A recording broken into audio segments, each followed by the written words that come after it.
everybody. Sorry for being a little late. I just was setting up a nice stream for you today. I have some good stories, some good ideas.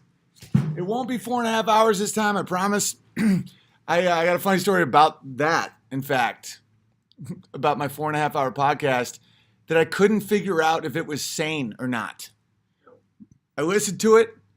I oddly really liked it, despite the time. People really liked it. Like, people were writing to me, it was like their favorite podcast. Yet 4.5 hours is an insane amount of time. And I was wrestling with this. I'll just tell you this story real quick. I was wrestling with this because I couldn't figure it out. I'm like, is that bad? And this is why I tell people, like, don't make me your idol, don't make me your hero, because it doesn't help you or me. Quick story. I'm touring with Vince Vaughn, right? And I'm on the show. He respects me as a comedian, as a friend. He knows I'm a straight shooter. And he's like, baby, tell me right now, what kind of notes are we looking at? Like, do you got any ideas for the show? How do we make it better? I'm like, no, it's awesome. And he's like, baby, that's not helping me. Look at me in the eye and tell me what's going down. Like, tell me what I need to do. Like, and I was like, no. In my head, I'm like, dude, you're Vince Vaughn. I'm not going to give you advice. Okay, I probably should have. I didn't understand the dynamic back then. Leaders are always in a very vulnerable position. And my life's been changing fairly steadily, but lately it's been changing quite a bit. Like, the stakes are getting higher and higher in my life in a good way. Very enjoyable. But for most of human existence, when someone said, who is your leader? That guy died. Like, I was on a Yuri Bezmenov bender for the last 2 hours, or there's a 2 hour, 40-minute Yuri Bezmenov bender. Because that's the thing, is I listened to Dan Carlin do a podcast for 12 hours about Genghis Khan. I loved it. It's thorough. It's like, some things need to be long. That being said, it's insane. So, I need feedback, because it's like, so Yuri Bezmenov was talking about how the Russians would infiltrate communities, find out the strong males, the leaders, and they'd kill them all. So, like, you still want to be alpha boys? You still want to be alpha fellas? This is the thing that hookup culture doesn't understand. This hookup culture made alpha male seem good. It's neither good or bad. It just is a role in a hierarchy. And women usually want to have sex with the alpha. So these idiots go to bars and pretend to act alpha so they can get sex. None of the responsibility at all. Alpha males die all the time. They're hated. People are coming at them. They're loved. They lose their mind and place. And it's a very hard role. And you got to have people you trust to help you. Imagine if you're like Alexander the Great and you got your generals and you're like, fellas, can we take this army? And they were like, hell yeah, dude, you're Alexander the Great. You could take anybody. It's like, boys, I need to know. Like, what kind of numbers are we looking at? Can we take them? Should we go now? It's like, Alexander, nobody's better than you, dude. It's like, you sure? Dead, right? But the opposite is also true. That you got the concerned trolls and the people that are pretending to care, but they're trying to psychologically destroy you, like Salieri from Amadeus. You know, the amount of people that tell me that I should kill myself or I'm insane or I'm an embarrassment all day, thousands of people. So I have to deal with that and people that are like, we're really concerned about you, which I'm starting to think are some of the worst people in society. It's like, you know how women are always like that when, like, big groups of women, when one girl gets, like, better looking, the other girls are like, yeah, I think she has an eating problem. We're so worried about you. It's like, I just got married and had a baby. It's like, yeah, it's so manipulative. So that's why someone I know likes me, supports me, thinks I'm cool, wants me to do well, but yet if there's something I'm not seeing, he will tell me, is the most valuable thing ever. Because if not, I'm dead. That's why when I'm like, don't worship me. A, it's satanic. And B, I won't see what's coming. And then self-absorption is Satanism. You know, you don't want, It's not about me. And it's so, people have such a twisted view on reality. Oh, anyway, so Vox Day is the perfect guy. Vox Day is in that part of the, the tribe member that is all about your success if he likes you, but will absolutely give you notes. So I emailed him. I'm like, dude, I need some insight here. I need some eyes on this thing. People keep saying it was an awesome stream, but it was 4.5 hours. Like, is that insane? Bear in mind, I can't openly do this really. There's people actively trying to convince everyone I'm insane so that if something happens to me, you know what I mean? It's like, sometimes it's hard to just be vulnerable and be like, is that crazy? Because people are like, oh, he's crazy, he's going to kill himself. So that's why when I say that, it's so important to just, and Vox was like, no, it's a great stream, but you'll burn out. Do that like once a week or something. And then I thought about it. I'm like, it's also not fair to my audience. It's like, it can't be healthy to do that a lot. Where it's like time is a currency. And let's say someone really enjoys my podcast. Like, it's not healthy for me to hear myself talk for 4.5 hours. So we always do the joke that this is not a cult. And then we're like, oh, it's a cult. But, it has no resemblance of a cult. In the upside world, this is a cult, but yet Hollywood, it's like culture about coercion, manipulation, all that stuff. This is literally the opposite of it. But not healthy to hear one dude talk for 4.5 hours a day. So it turns out, I think it should be like 1 to 2.5. And every now and then I go on a bender. But there's a book by Vonnegut called Catch-22. And it's a fascinating book. I can just sum it up for you though. It's situations, it's about insanity and mental stability. And this is why I don't trust the whole like people with mental health issues can't have guns. It's like, well, what's a mental health issue? So the catch-22 is that it's a no-win situation. So to get out of bombing service like this, to fly this plane and your odds of survival are like 20%. If someone said, I don't want to fly this plane because I have mental health issues, that meant you were sane. And so that meant you didn't have mental health issues. And so the world has a lot of, so a perfect example, my life is so weird now, and there's so many weird factors that it's so easy to think I'm crazy unless you know my backstory. We've gotten around that with community, honesty, consistency, all that. We're good. But because someone wrote me yesterday, I used to think you were insane, but the more I look at it, like, you're right. And I'm like, dude, I know that what I say sounds insane, but it's true. Okay, like me and Vox were trying to connect today to talk about this book we're working on. And my phone's always off. And because I've had like swarms of people know my number and call me and threaten me and all that stuff. And I'm a tough cookie. I can take it, but it takes a mental toll. It's a psychological trauma move to break people. And I know that. And there's been times in my life where at any time in the day, just it starts ringing, ring, ring, ring, ring, ring. And it's people that want to hurt me and they want to hurt my family. So I could be enjoying my day doing anything, and at any time that phone could just start dead. And I know what it is. It's someone being like, we're coming for you. And I'm like, you're not going to do shit. But in my mind, it started. So to take control of the situation, I just never have my ringer on and I don't answer unknown calls, right? That sounds crazy unless you know the backstory. If I'm like, oh yeah, I hate my phone. I don't answer the phone. People are like, oh, that guy's crazy. It's like, have you ever experienced a shame swarm? Okay, also, my mailbox is always full because I've had people in my life die and leave me beautiful messages and I don't want to erase it. And there's times in my life where, my mother, Amy, my brother have like left long messages that really encapsulate something really good in my life. And there's been times I've been sad and I just re-listen to it. Someone once told me I could like save them somehow and I lost a bunch that I really liked. So I weighed risk and reward and I'm like, I don't need an answering machine anymore. I'm keeping these. I really like it. Some of these people are dead. So imagine someone goes, your mailbox is always full. And I'm like, yeah, a lot of dead people. Right? Okay, here's another one. So I go to an animal auction. We get ducks and all these new chickens and all this stuff. It's awesome. We come back here.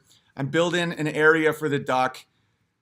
It gets dark. Like I got a headlamp on. We have friends over. I'm like out. Like you can just see a little headlamp, and I'm just out there toiling in the rain, just digging and just hammering and stuff. And I'm like, I won't let them die. And these are just two random ducks. And they're like, you sure you're okay? You know, but my friends get it. But I'm saying from the outside, it's like, what's he doing? It's like, he's scrambling to dig in the rain at night with a headlamp and screaming, I won't let them die. We live in an area with bald eagles everywhere. And when I have an animal, I feel obligated to keep it alive. So if I don't fence that in, we have coyotes screaming everywhere. There's bald eagles, there's predators everywhere. So I'm racing the clock to secure a pen. It's not crazy what I'm doing. And so it's an interesting life to be like, I know how this sounds, but the apocalypse is coming, so let's get skills. And that's why a lot of my friends, like sometimes people don't understand why I don't care about some drama that's happening. Or I do still talk to blah, blah. I'm like, the two dudes I hang with all the time live on my street. That's what it's like. I'm a community guy now. Like my buddy Homer, he lives like 5 miles away. We get to see each other like once a month. But my boy Ryan and my boy Phil, a trucker and a cop. And we, like, the whole family came over today, yesterday. We hung out, you know, with our kids and talked about guns and trucks. And like, that's my friend. So when people are like, he's off the grid, he hasn't even talked to so-and-so. I'm like, yeah, I'm hanging with my friends. We're talking about like giant trucks. And so it's interesting. I feel for people that look at me and they're like, but you're insane though. And I'm like, it appears so. But you don't know about the coyotes, the eagles, my buddies right here. You don't know about the shame swarms. That causes literal trauma, by the way. That's why Vox Day wrote a book called How to Survive an SJW Attack, or SJWs Always Lie. And I haven't gotten to listen to it yet, but I've read excerpts and listened to excerpts. It's so valuable what he did for people. Because I have a friend right now that's going through an attack. And you get blind. You think the world's falling apart. You know, you think everyone's going to. And then actual friends will leave you if it actually gets big. Sometimes no one else sees it but you. Other times the whole world is coming at you and everyone's like, secretly we support you, but publicly I have to throw you under the bus. And you're like, it's okay. I'm going to survive. Like, social shame causes like crazy trauma. And I feel like a pussy even saying that, because I have friends that have served in wars and been just horrible violence their whole life. So when I'm like, my phone kept ringing, it makes me think that I'm like a pussy. But in reality, that's crazy trauma. Like, there's way less PTSD for special ops units that have seen like crazy shit than a lot of infantry units, because the action, like you deciding what you're doing, having control of your outcome more, not that anyone does in war, but like sitting and waiting for bombs destroys people's brains, because you become like a rabbit, like prey animal, versus the hunter who's like, yeah, you know, I someone got decapitated in front of me, blah, blah, but like we went 5 clicks that way, because you're moving forward. And that's going to get to what I'm about to talk about. So social ostracism and public shaming and people poking at your primal stuff, that's why there isn't really that many assassinations anymore, because they don't really need to.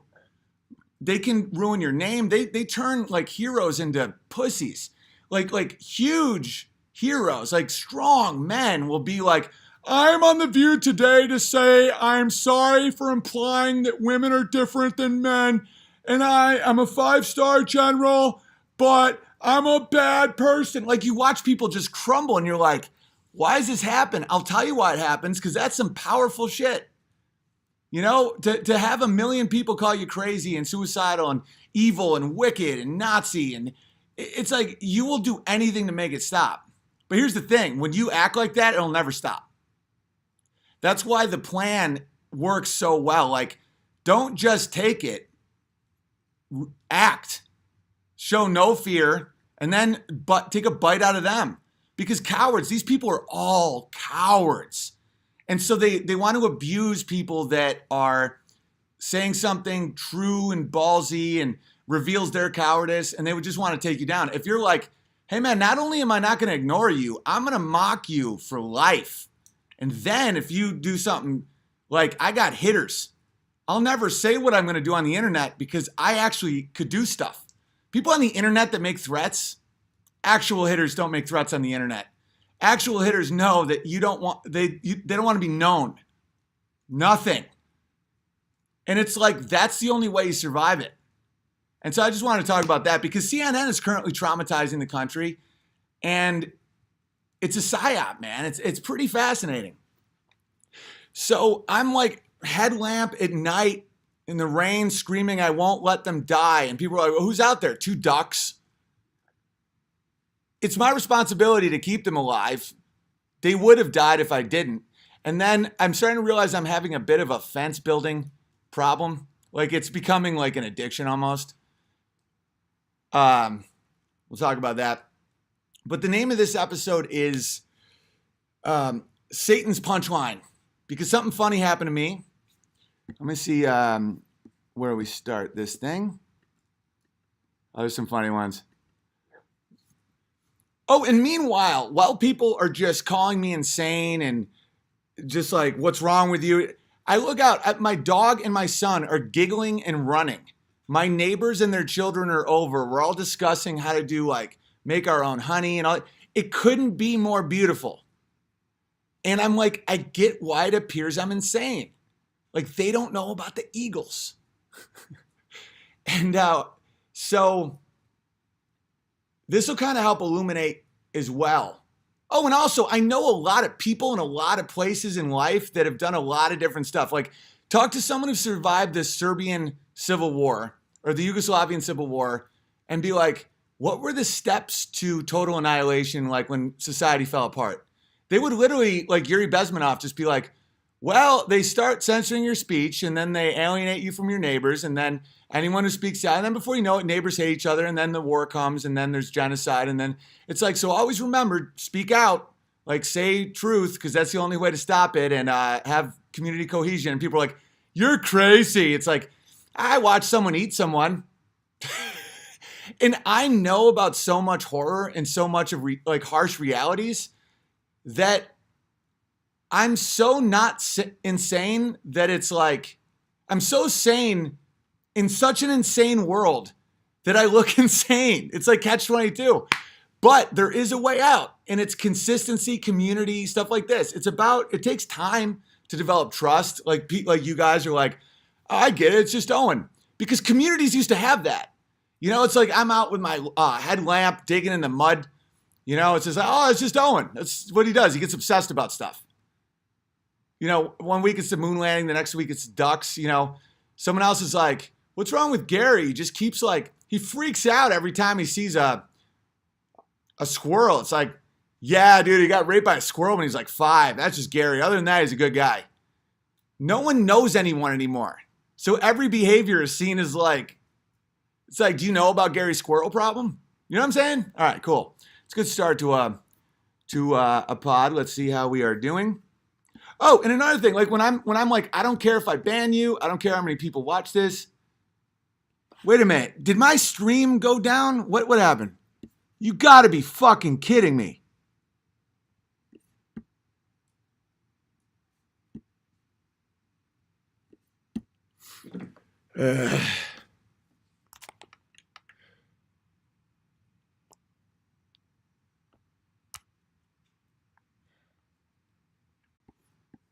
Hello, hello, hello. Hello, hello, hello. What's up, dude? Hey guys, are you guys there? How much did we miss? Be honest. How much did we miss? Was all good? What happened? Well, I'll just keep the other one on because I don't really feel like explaining that all again. Amy's not even here. It wasn't in the microwave. Oh, how much did we miss? Like, what did we end on? Because this is a perfect example of another example of the, Gary. Okay, cool. Look at this example, right? It would be sane of me to be like, they're out to get me. It's like, why? It's like, because they kick me off social media. They're coming at me. They're trying to, and people are like, oh, you're crazy. It's like, no, that's really my world. I have to like figure out if someone's really out to get me or someone turned a microwave on. All right, cool. A few seconds. We ended with community. What happened to stream 424? I don't know. It's all good. So if you're watching this right now, there'll be 2 of 424s.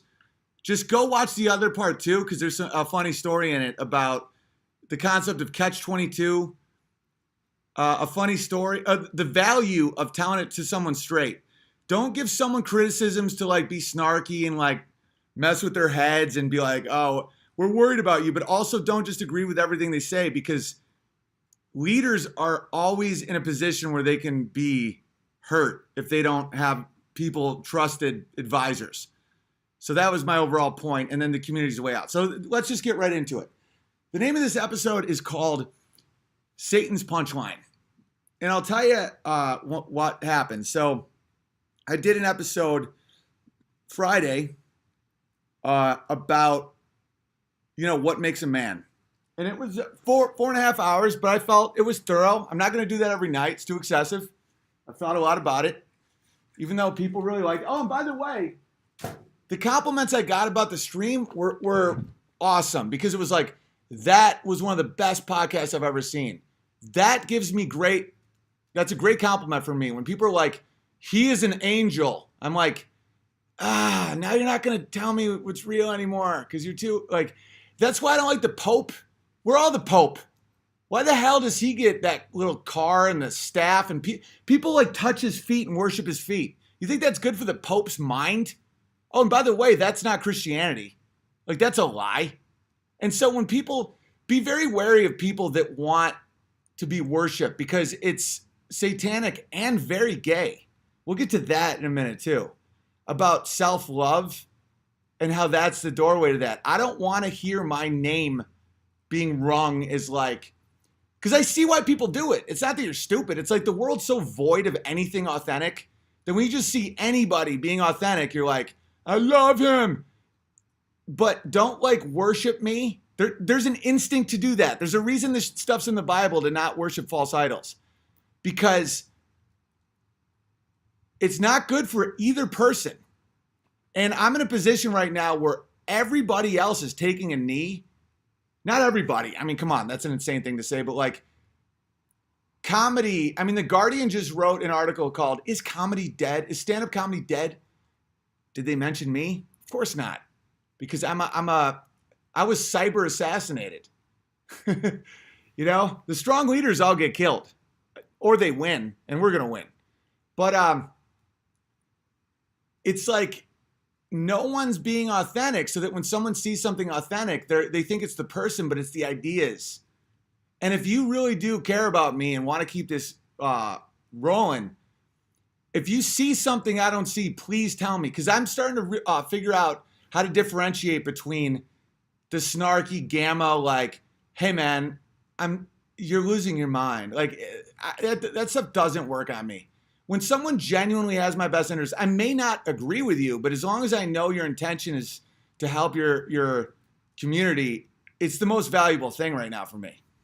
Because someone did that, because my last stream, I really dismantled Joe Rogan and Sam Tripoli and some people, and people were like, a few people that I knew were trusted, were trying to help, were like, hey man, Joe Rogan's like a dangerous guy. I'm like, they were genuinely worried, but I started laughing, obviously. But they're like, he's like UFC's all, you got to think about it. He's like one of the most powerful people in a human prize fighting organization. And he's like wicked rich and connected to everybody. And he's short. I mean, I don't think he's going to,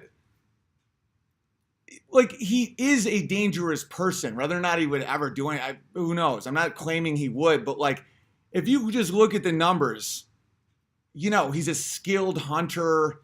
He's satanic. He believes in his own will. He wants to live forever. He's 5'1". But anyway, I start laughing. Not because the person who said it to me did anything bad, but I'm like, they don't know what's coming. And I realize Satan is hilarious in a very dark, horrifying way, but like the way comedy works is with irony and juxtaposition, all this stuff. And a perfect example is my stream still going? Is my stream still going? I have to check in now because of the Jews.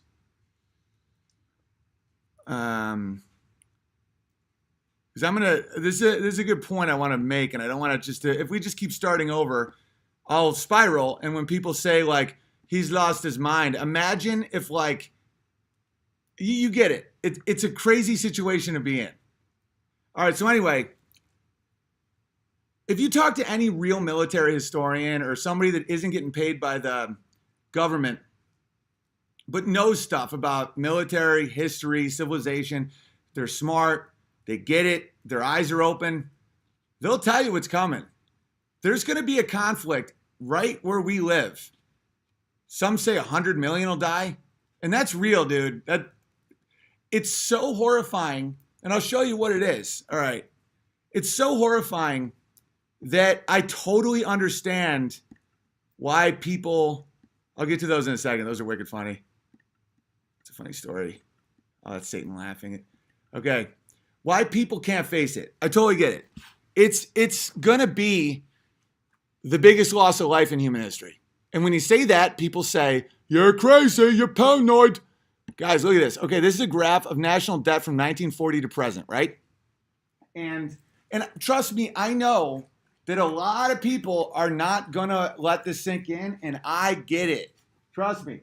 I have a burden because I'm a leader that I can't afford to not like look at what I can't have my eyes closed. Like people get hurt, you know? And I would love the luxury of being like, oh no, well, we can always expand in the economy. It's over, dude. It's over. We can't go back on the gold standard. When people say end the Fed, that ship is gone. Our money has no value. There isn't enough gold in the entire world to back our money. Do you guys know that? Like not even close. Our money has no value. It's fraud, and the debt is escalating, right? So you're like, well, who's the debt to? Guys, every country's in debt. You know, you got like Switzerland, Vatican. I have no idea what China's up to, like literally none. But it's all coming down. Like, and again, people say, I'm comfortable with people saying I'm crazy. I want them off the chat. I don't want them in my life because they're dangerous, right? Convincing people you're crazy or like, here's a psyop that happened to me that was brilliant. Like as evil as this stuff is, I can sometimes appreciate some pretty high level wizardry. A narrative was created that I turn on my friends because of my criticism of Joe Rogan and Jordan Peterson. That's, if you know me at all in my life, that couldn't be farther from the truth. But the problem is, people don't really know you anymore. I'm loyal to a fault. That's literally how the kid I met when I was 5, when I was in kindergarten, is the kid I went to Hollywood with. We've been through ups and downs, huge fights, blow-ups. We talked, what, a week ago? Like, I'm a long-term friend guy. Here's another thing people don't know. I'm not friends with Jordan Peterson and Joe Rogan. I've never shook Jordan Peterson's weak hand. I talked to him once. I talked to Joe Rogan 3 times doing 3 podcasts and 1 time in person. And it was when I asked him if we went to the moon and he said it's 50-50. They're not, I'm more friendly with certain toll booth operators. But it's brilliant because it hijacks people because no one likes a turncoat or someone who's disloyal. It's in the hierarchy, people are like, that guy turns hard on his friends. And you'll see me be like, Joe Rogan's awesome. Jordan Peterson's so cool. And then like a week later, I'm like, these people are terrible. And if you think I'm close with them and we're friends, I look like an asshole. We're not. I used to be in traditional media. Like I've done Leno 7 times, Fallon, Chelsea Handler. I've had 2 Comedy Central specials. My YouTube account was at 3,000 people a year and a half ago. I didn't understand the world. So like when people are like, at first I was almost like, it was like like an Amish person going on Rumspringa and like banging everybody or something. I'm like, this is awesome. Everyone's so cool. You know, Jordan Peterson is magic. Joe Rogan. And then I realized like people are motivated by clicks and stress and how twisted people are behind the scenes. And I learned, and then I reacted and I called out snakes. And the Wizards, the narrative was brilliant because it isolated me from some people, from some good people. They were fans of Rogan or fans of Jordan. And they're like, you turned on them way too hard. And I'm like, they're not my friends. And then people don't know how to handle that I didn't turn on Steven Crowder. In fact, it's hurting my feelings a bit if I allowed myself to have my feelings hurt, but I'm not allowed to as a leader right now. To have people be like, oh, he's going to freak out on Steven. He's going to turn on Steven. He's going to go savage on Steven. I'm like, do you even know me? Like, of course not. He's my friend. I love Steven Crowder. It's like, Steven Crowder fired Owen Benjamin. I'm like, you guys don't even understand the concepts of the worlds we live in. We don't get fired. That's not even applicable. Like, I'm an artist and a renegade. I'm literally way closer to a pirate. Not like I'm not robbing people, obviously, but like, that's not even anything. And to see people a lot of people try and start stuff because they're just inadequate, like just weak people, and they want to see other people feel pain. Other people genuinely think some of this stuff because of these narratives that were created. Anyone in my two closest friends live within 500 feet of me. They would tell you I'm very loyal. They would tell you that unless someone like betrayed me, I would do anything for them.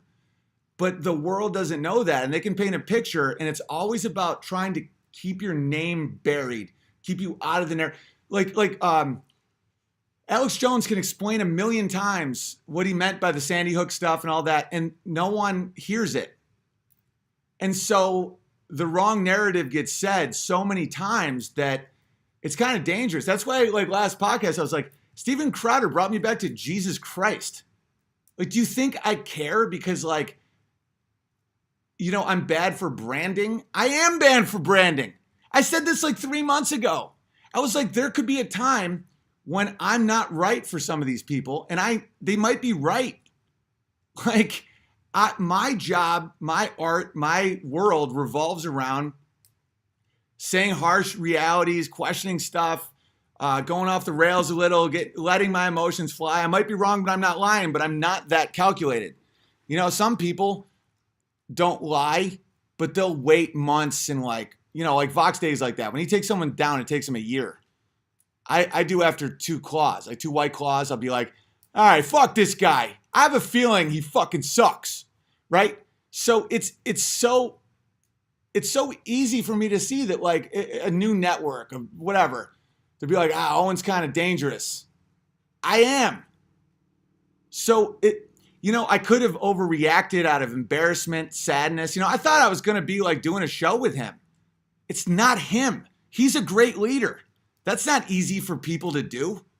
But it's like like some people don't have the luxury of being like, but I like hanging with Owen. And to watch people genuinely think I was going to turn on Steven Crowder is insane. It's like, well, are you guys still best friends? It's like, dude, he lives pretty far away. Like my buddy just lives right there.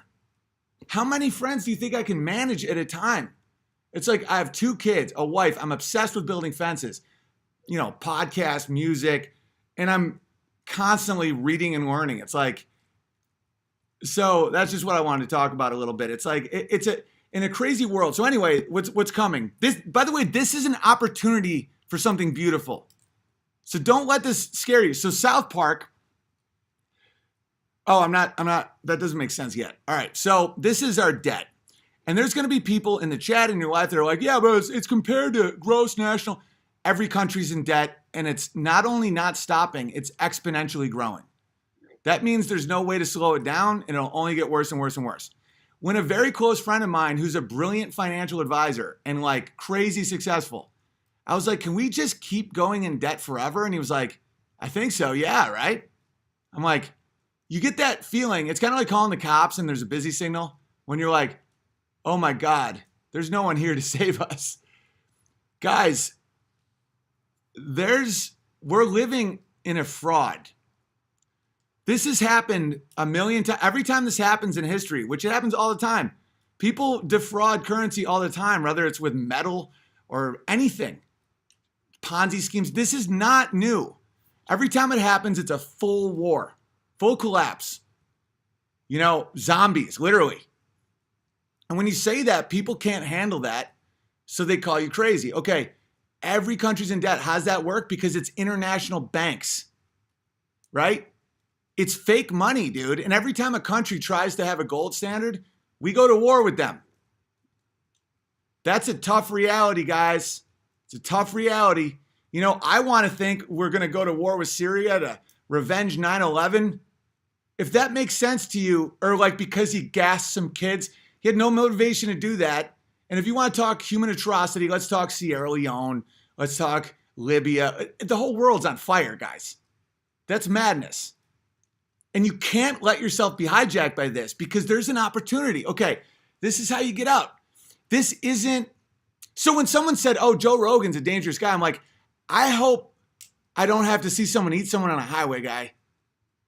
Like, speaking the truth is the only way to survive right now. Maybe a meathead that loves Joe Rogan a lot and is really short and is really nervous that, by the way, Joe Rogan's height is out now. So it's a lot harder for him to kill everybody. That's why Hillary Clinton can't really kill everybody. People know how tall Joe Rogan is. So if he starts killing people, like assassinations only work when only a small amount of people know. After that, when it becomes a snowball, you can't stop it. That's why truth telling is so important. You know, he wants people to think he's 6'4". He's 4'9". Anyway, just hear me out. Yes, there is always his fan club's called the Death Squad, right? I understand how someone who cares about me would be like, hey man, you got to watch your back. You have a wonderful family. Guys, maybe somebody in an Ed Hardy t-shirt punches me in the face. Maybe someone tries to shoot me. I don't know. I highly doubt it. But like, if I don't speak these moral truths, I'm so dead already that it's a joke. And so then I started laughing and I'm like, what a crazy joke. And I'm like, oh my God, Satan's a comedian. So I thought about this because every country's in debt. And I saw a comedian once just innocently not realize it was like, so England's in debt, well, $500 billion. And I'm like, Scotland is like, and America's like $1 zillion. Like, so who we in debt to? And everyone's like laughing. And I'm like, the Jews. The banks, they're not all Jews. Not all Jews are doing it. I get all that. But the whole thing is based on a lie. It's fraud. It's biblical. One of the reasons I got, like, I'm reading the Bible literally these days, guys, because it's happening. And when you look at it, you're like, well, it's like, I don't want to be too prejudicial. I mean, it's not literal. It's like, guys, it's happening. And to just willfully accept blindness, I'm less angry at people that just hate me than people that secretly support me and won't publicly support me. I used to think that was cool when they'd be like, hey man, it'd be like the cast of a CW show that I like knew. They'd be like, hey man, what you're saying is awesome. And like, we're 100% behind you, but we can't we obviously can't say that to anybody because, we'll get fired, but we love your bravery, bro. That's worse than anything. That means you know better and you still don't. I used to be pro-choice. I forgive myself for that because I wasn't lying. It's like if someone knows what I'm saying is right, but they're going to lie to keep their job. Do you guys realize that you lose everything when you do that? It isn't even a weighing situation. There's people that write me all the time where they're like, I used to do this and then but I still lost my business and my girl. I'm like, dude, you can't win that way. So okay, I have forks in the road. I either accept Sam Tripoli saying that everyone's worried about me and accept that I'm insane.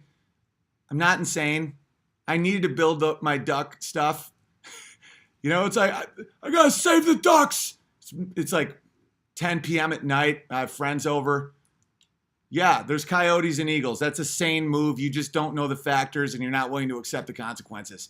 And it's just a duck. I take a lot of responsibility for any animals in my care. None have ever died. No, there was a chicken genocide. Fox. But anyway, if I sit here and I'm like, yeah, Joe Rogan's a good guy, Sam Tripoli, he gets it. He's right. I should probably apologize. I have no shot at survival. My children, my survival, like me being able to protect and provide, is why they're alive. Like, to have, like, leadership has so much responsibility to it. Where, like, I look at my family and the food and the heat, and it's all on my shoulders. When people are like, why don't you care about money? I don't care about money because I can't. You think I don't want money to pay for my stuff? If I run out of money, like, people are in a very bad position that rely completely on me. Was Walter going to get a job? He's 2. It's like, it's all on my shoulders. So why am I like, I'd rather have a smaller audience that's more committed, or like, it's not worth the money. I'm not going to say this because money's worth nothing if it compromises anything. That's a reality. Of course I want $1 billion in the bank so that I can be like, look at all those bullets and water and safety and protect. Like, of course. It's not that I don't want money. It's just I won't let myself be controlled by it. So anyway, so Satan's giant joke is that right now we're in a society, and let me put up Satan's joke again. Let me put up Satan. Oh, and just a real quick anecdote. This is a guy that I could 100% tell has my back, was giving me feedback, showing me my 6. I always forget how cold and full of lies most people's worlds are. Because he was like, Big Bear, I'm a big fan. I love that you stood up for truth in your streams. And he's like, and when Gavin called you, it was so cool. But then when you read something and you're like, oh, I shouldn't have read that. I knew it was a setup. And he's like, man, I'm not super pumped that you did a setup, but like, I get what you're doing. I'm like, that obviously wasn't a setup, bro. You think I would be that deceptive? That's insane. So I wrote back to him. I'm like, do you want to see the text with Gavin? Ask Gavin. Like, people really think that someone would be that, like, deceptive for no reason. Like, that I would pretend that Gavin McGinnis was texting me, and then I read part of a sentence that I shouldn't have. And he wasn't being mean. He was like, he's a fan. He's supportive of me. And then we had a nice conversation about that. It's like, this world is so full of lies. It's like, I texted Gavin the next day, like, dude, you mad, bro? Like, do you watch the stream? He's like, no, it was a really good stream. And then we started making fun of each other. Dude, that was all, of course it's real. Hi, love. Oh, it's okay. It's all good. You good? Yeah, I'm good. There's a what? There's an eclipse? Yeah, it's almost completely eclipsed. You see it? It's almost eclipsed. It's weird how the moon and the sun shadow are the same size. You see it though? Yeah, totally. I try not to look at the moon too much though. I feel like it's mocking me. It's a really nice eclipse though. I'm not that into eclipses. Alright, it's a clear night. I don't look at the moon. Alright. Look at that exchange. That looked like a crazy person, right? Me questioning the moon landing has ended like 30 friendships. No, I don't want to look at the moon. That's sane. Like, me, like, studying the moon and thinking about the moon has made people literally call me like the most horrible things and not talk to me. So why would I look at the moon? What I just said sounded crazy. It wasn't crazy. Okay, here's something that people don't understand as well. When you see me like react big or be savage or something, like, imagine if every post you make, someone underneath one of my moon landing memes was like, why do you care about something like this so much? That's so weird. I get thousands of those. Imagine if I went on his page. No one ever would do that to him because no one gives a fuck about what he thinks. If I just go on there and I'm like, why do you care about cats so much? That's so weird. He's never experienced that world. I get it all day where it's like, why do you even care? Dude, right now I'm obsessed with building fences. I care about things. Imagine all day, every post you get, people just write, why do you care about this? And once you imagine it, once you really think about it, you're like, oh God, that's like a crazy existence.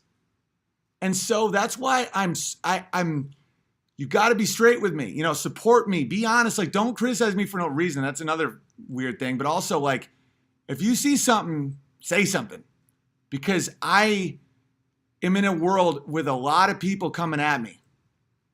And I will always say what I believe to be true, but like if you see something I don't, help a brother out. And I may disagree with you, but at least I want to know it's there. So I'm thinking about Satan being funny. So we live in a world that like our fears are, like a comics fan club, or like someone's going to not like you on Facebook. We're fairly close to a time when we'll see cannibalism in our life, and people will kill each other for nothing, right? So bear in mind that like there's things to be scared of, and the only way out of that is to act this way, which gets you scared in this fake world. Facebook likes are an illusion. It's nothing. No one cares, right? Ask anybody who's experienced the Civil War. The way out, it always starts with people being like, don't say the truth or you're out. There's no way to self-correct. Joe Rogan's 3'1". I'm not going to lie about it. So anyway, so think about Satan and a joke. That's one thing about Satan that bothers me because of my profession. Although the way I do comedy is way, way, way different, but unfortunately, Satan is hilarious in a very dark way. Growing up, we always had like Faustian deals and all this stuff. They're all punchlines from setups where you sell your soul to the devil for a Ferrari, but it never has any gas. You get all the books in the world because you're a reader and you break your glasses and there's no one else. And Satan's just like, ha ha ha. You become famous. And, it's constant. Like the devil is always giving you what you asked for, but it destroys you. And that's comedy. It's literally juxtaposition, irony. It's everything that creates a joke. So think about this joke.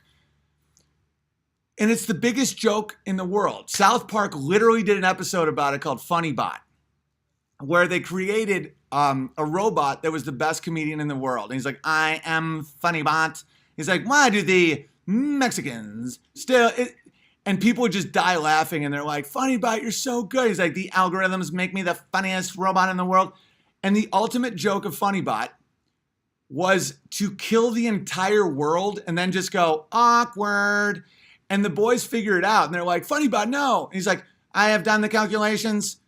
The greatest setup punchline would be entire world genocide and simply say, awkward. And he was right. Think about setup. Okay, like today, me and Vox were joking because I have literally a fence addiction. This is a joke premise and it's just real. So we've been trying to get on the phone. I talk on the phone so little and it's so hard to get in touch with me for a variety of valid and non-insane reasons. That I was like, okay, Sunday, I'm not doing any work outside. Because like when I'm working with my hands, I can't look at a phone. I hate phones. My phones are always broken. And so I'm like, no fence building. We're laughing about it. So I wake up. I look at the fence I scrambled to build last night for these ducks. It's all like lopsided. And listen, I'm taking pride in my fence work now. And I don't want my, later work to be so bad. And also it's the ground was all like saturated with water and the cement intake, it was a mess, right? So I'm like, yeah, I told myself I wasn't gonna do any fence work today, but I could just go to Lowe's and just see what they got, because I'm starting to see that I shouldn't like dig too deep because the post, there's not a lot of structural foundation. So, and so I go there, I'm like, wrought iron, nice. Okay, I'll even show you pictures. And by the way, this is what comedy is. I'll show you even pictures with it. Hang on. 1 second. And I'll get to all these other ones. These are all pretty funny. So there's the devil laughing. And it's so true. The devil is a comedian, dude. That's why satanic comedians aren't funny anymore. Because the devil, they're the straight man now. And the devil's funny. That's why people are like comedians aren't funny now. I mean, I'm funny because I'm not satanic. But the devil, the comedians that are owned by the devil, now those guys are all like, that's problematic. Don't say that, because the devil's like, wait for it. Guys, it's such a joke setup. Okay, so anyway, I had no idea that I was going to So we got these ducks. I happen to really, really respect and be fascinated by ducks. I don't care about chickens as much, but like ducks are like, I really want to keep them safe and I really like them. And so I start building the fence, and then dark is coming and there's eagles and coyotes. So I have to do a really good job. Like if I mess up, they die. So when people are like, oh, you're so passionate about your fence, it's kind of weird. I'm like, yeah, like when you mess up at work, you just don't get to clean up a little cum off a floor. But like when I mess up, animals die. And people are like, well, you don't even get paid. Like you do that like 10 hours a day. Like you make really good money doing comedy. Yeah, well, currency doesn't matter. And I'm trying to like stay sane and see. I'll get to all that in a minute. But so then, this is what it looks like now. I got a wrought iron fence because that doesn't have to go in the ground. It's more stable. It looks pretty. It's everything about it I like. So me and Vox are trying to get in touch about the book. And I'm not lying at all, but I know I'm realizing I'm like, yeah, I have a hard time with Skype on my phone, blah, blah, blah. And meanwhile, I'm outside building fences when I said I wasn't going to be building fences. And he's a real laid back guy. So like, if you're like, oh, I can't do it, he just doesn't care. But like, he was like, because I was like, yeah, let's do it tomorrow. He's like, yeah, but Skype has to work, ... And the ... I was like, oh, I seem like I'm like lying. I almost sound like I'm lying when I'm like, yeah, my phone doesn't work, right? It doesn't. And I have like weird issues with my phone and I don't have a voicemail and my Skype's all fucked up. And yes, there's a chance that someone's actively fucking with me with it. And that's not paranoia. That's real. And then I started laughing. I was like, my fence building is almost like a drug addiction. It's like my fence addiction is now affecting my business relationships because I'm outside. I'm not at a computer. If I was at a computer, I could have Skyped, but I'm out there building fences. When I said I wasn't gonna, it started Gateway. I just wanted a couple iron rods. Before you know it, I'm buying kiddie pools and hay, and that's funny. Why? Because there's such a big difference between those two forces. You have drug addiction and then you have fence building. That's why that's funny. It's called juxtaposition. It's like, it's when two things next to each other, when you have a very serious thing and then something like nothing, right? So that's why when Funny Bot killed the entire world, which couldn't be more horrifying, and then just went, awkward. That's literally the biggest joke ever written. If you're into I like how jokes relieve stress and do uncomfortable truths and make people feel a sense of community. I really do. And those of you that like my comedy can attest to that. But comedy itself can be so evil. And Satan is the biggest comedian in the world because he's always, when you love yourself too much, like self-love is not good, guys. Come on. It's like, I'm just trying to work on me. Stop focusing on you. Okay, real quick about that. So thanks to whoever did this, but I got to really explain this real quick. Okay, Larry Elder did, how did the pound sign become a hashtag? Pound me too, hashtag. Okay, so No Park Bear said, credit for this joke belonged to Owen Benjamin Comedy. Yeah, I did that joke way, way, way before everybody. Almost got kicked off Patreon. It went viral, then they stopped it. I don't care anymore because I don't serve me.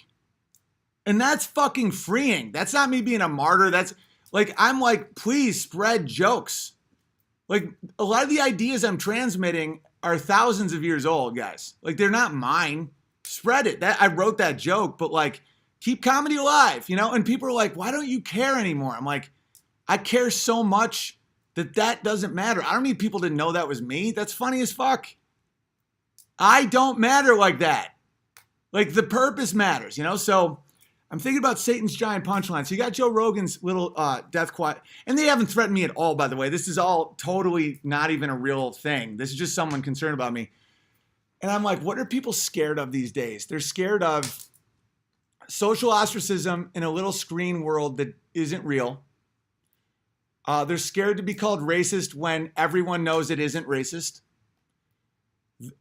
Even though they have all the food they could eat, even though it's so easy to meet another person and start a family. Everyone's right there. There's no gulags, no prisons. Like most of human history is horrifying with a lot of this stuff. So we're so obsessed with things that don't matter at all.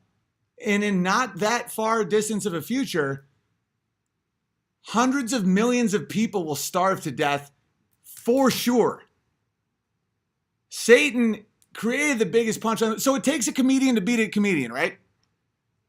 So, because that's why Satan now has all these people and Satan's like, don't ruin the joke. Don't ruin the joke. Come on.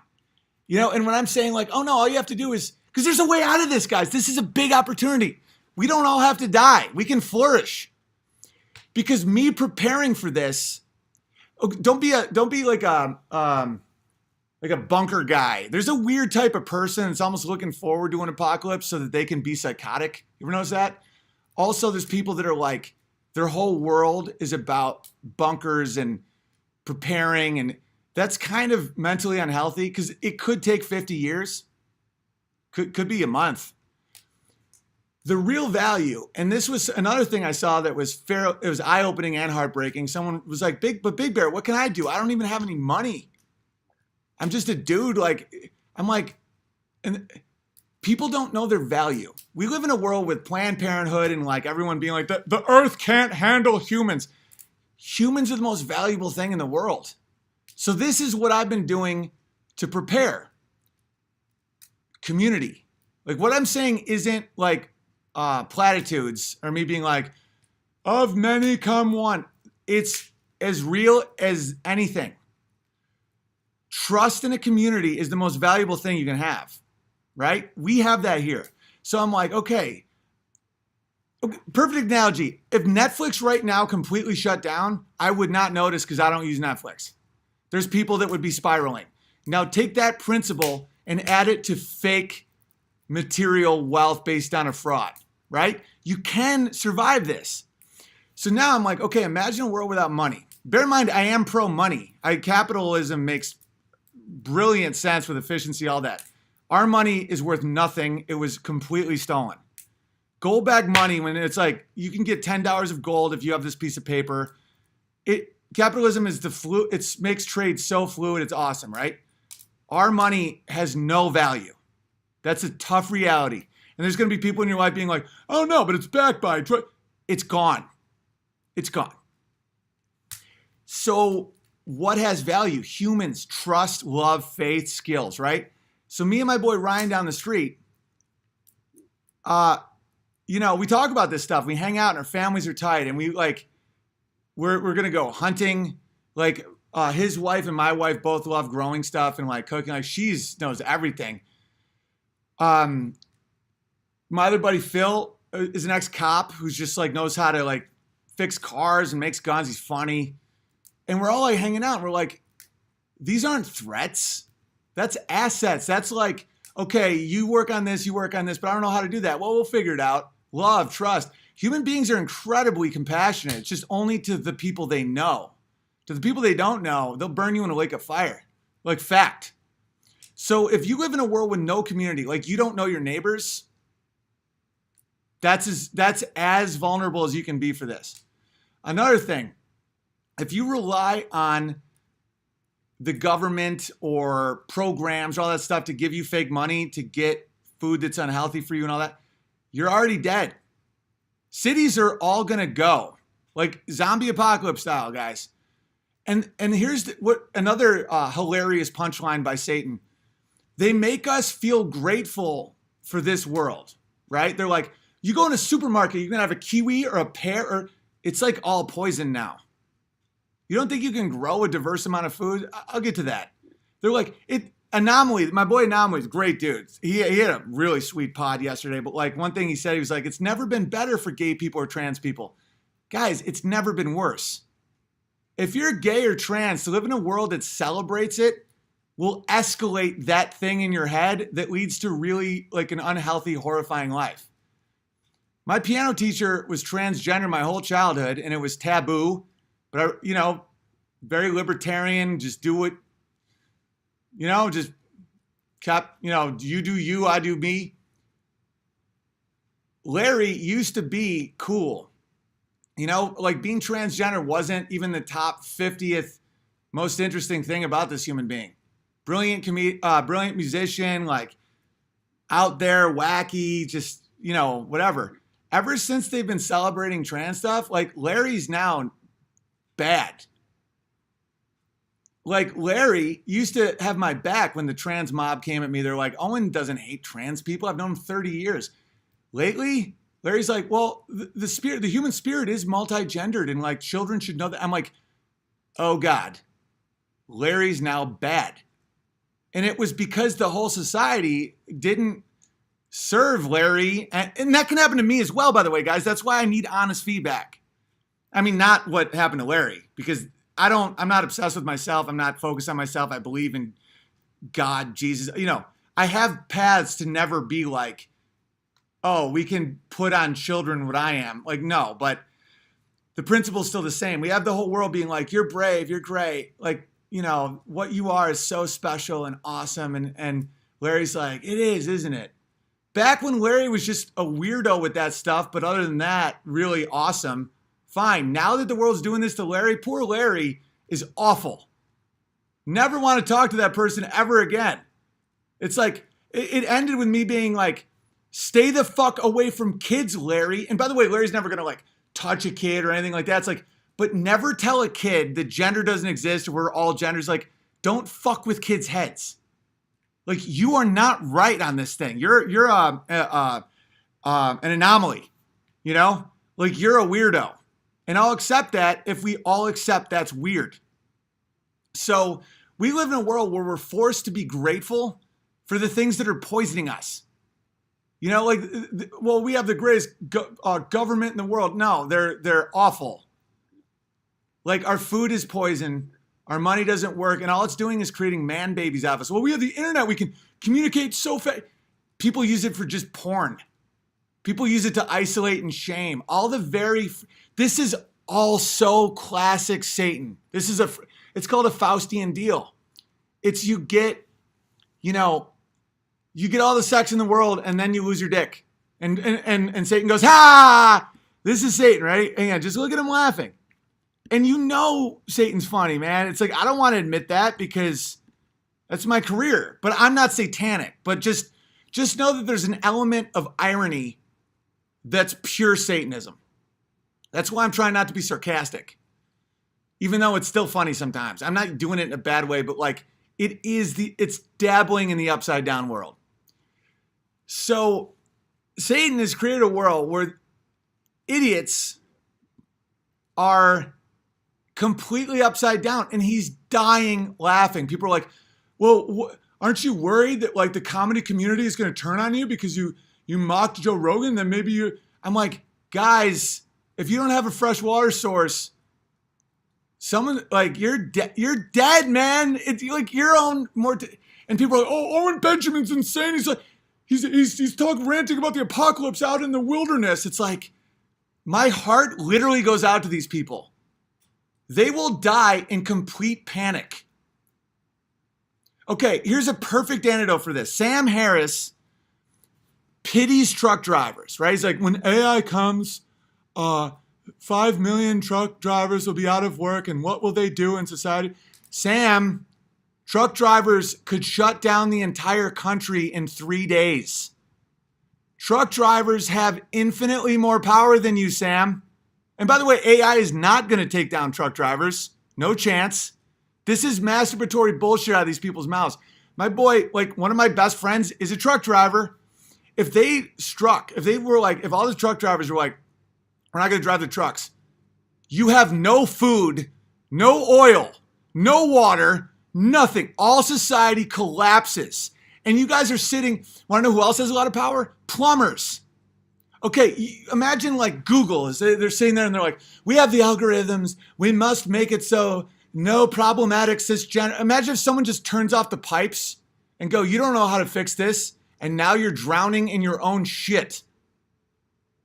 Like, the people we think have power have none. And the people that we pity have all of it. Want to know who else has a lot of power? Longshoremen. That's one reason why the commies took them so hard with unions and all that. if the longshoremen want to shut down a port, it's all over for us. Like, and when people mock these people as like, oh, retarded Christians, I'm like, guys, the satanic joke just doesn't stop. Because they're Christian or believe in right and wrong is the only reason you're alive. Imagine if truck drivers acted like Hollywood egomaniac podcasting kickboxers. Imagine if they're like, I just want to experiencing things. Imagine if they're like, well, let's just shut down.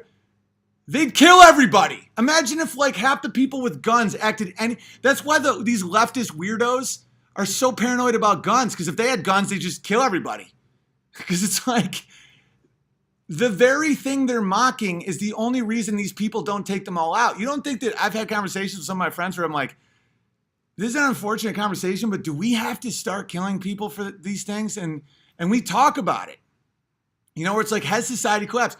California has just made rape a ticket. Like there's rapes and assaults and just horrifying crimes are now non-felonies. That just happened. You can go to jail for criticizing people on the internet, but yet you rape a chick and that's, so justice is failing. So this is a conversation that men are having right now. Like, do we have to start enforcing? Like, because it's not moral to just always be like, violence is always wrong. No, there's a time when it gets so corrupt that a rapist is celebrated and a tax evader is put in prison. And the time, and that we have like adult conversations about this where it's like, well, yeah, but you don't want to be there because these people, like Satan wants nothing more than an irony. Imagine someone does something really good, like goes in like a 50-time offender pedophile that just keeps getting out and raping kids. He goes and chops his head off.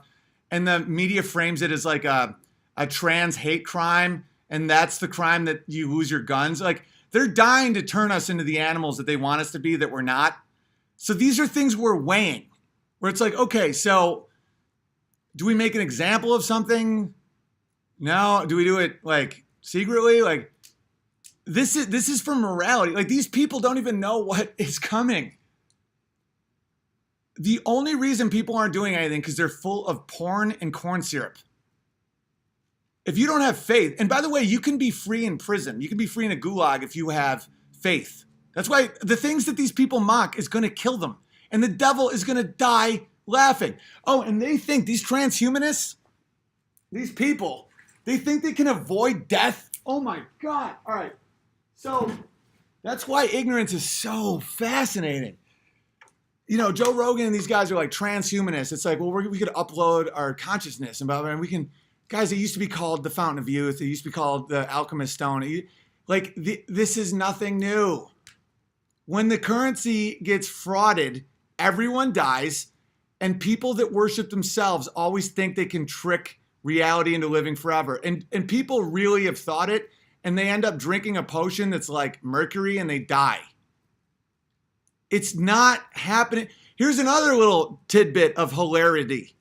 Yuri Bezmenov, by the way, just dive into this guy. It's fascinating. I got to watch my time because I've realized that 4.5 hours is in fact not totally sane. Okay, hour 9, perfect.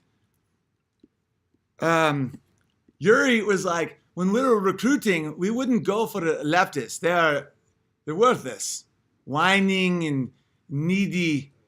They're useful idiots. When the media and movies, we would, people with influence, with great egos, would give them vodka and caviar and publish their books and show them at the Hotel Hilton. And they would do what we want because we boost them and they love their words. And he's talking about how to take down American society, by the way. This is an active KGB guy that came to America. By the way, the fact he's Christian and Russian makes him the funniest person who's ever lived. I'll get to that. But he's like, we would go for more right-wing, churches, militaries, because they had value. They would do questionnaires, and if people were too open-minded, they would be put on a list for execution.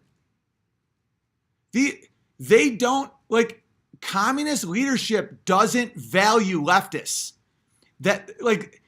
It's so fucking funny in the darkest way. Like these people that are like serving social justice, like as soon as the very thing you're serving gets any power, they will laugh as they gut you. And you're going to be like, but I was one of the good guys. It's like, a good man is a man who supports his family and his nation. You are a bad man. We tricked you, bad man. Right? Think about the sparkly people living in their mansions. And this isn't, not only is this not like conjecture and hyperbole, this definitely is coming. That's impossible to hear. I get it. Trust me. There will be a time in LA when you'll hear the sounds of panicked screams. 2 days. You start dying after 2-3 days without water, guys. It's really fast. And water contaminates instantly. There's no Evian and Dasani. It's gone. That's when human beings are a problem. See, the reason a lot of these leftists and city folk hate humans is because they're living in a place where humans aren't valuable. They're actually a giant threat. None of them have any skills. There's 20 million of them based on my friend's generosity of driving a truck and my farmer friend's generosity of growing cheap food and our military's generosity of providing borders and like killing threats. And they get to just live in these honeycombs and be like, oh my God, I'm above it. It's like, I've been focusing on myself and like who I am. And it's like, why can't we be what we choose? Guys, this is ancient Satanism.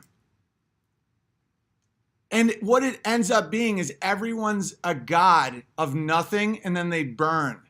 Why do you think Apple is so fucked up? The iPhone, iPad, it's a lowercase I. It's the funniest thing ever. It's narcissism with no value. It's a lowercase I.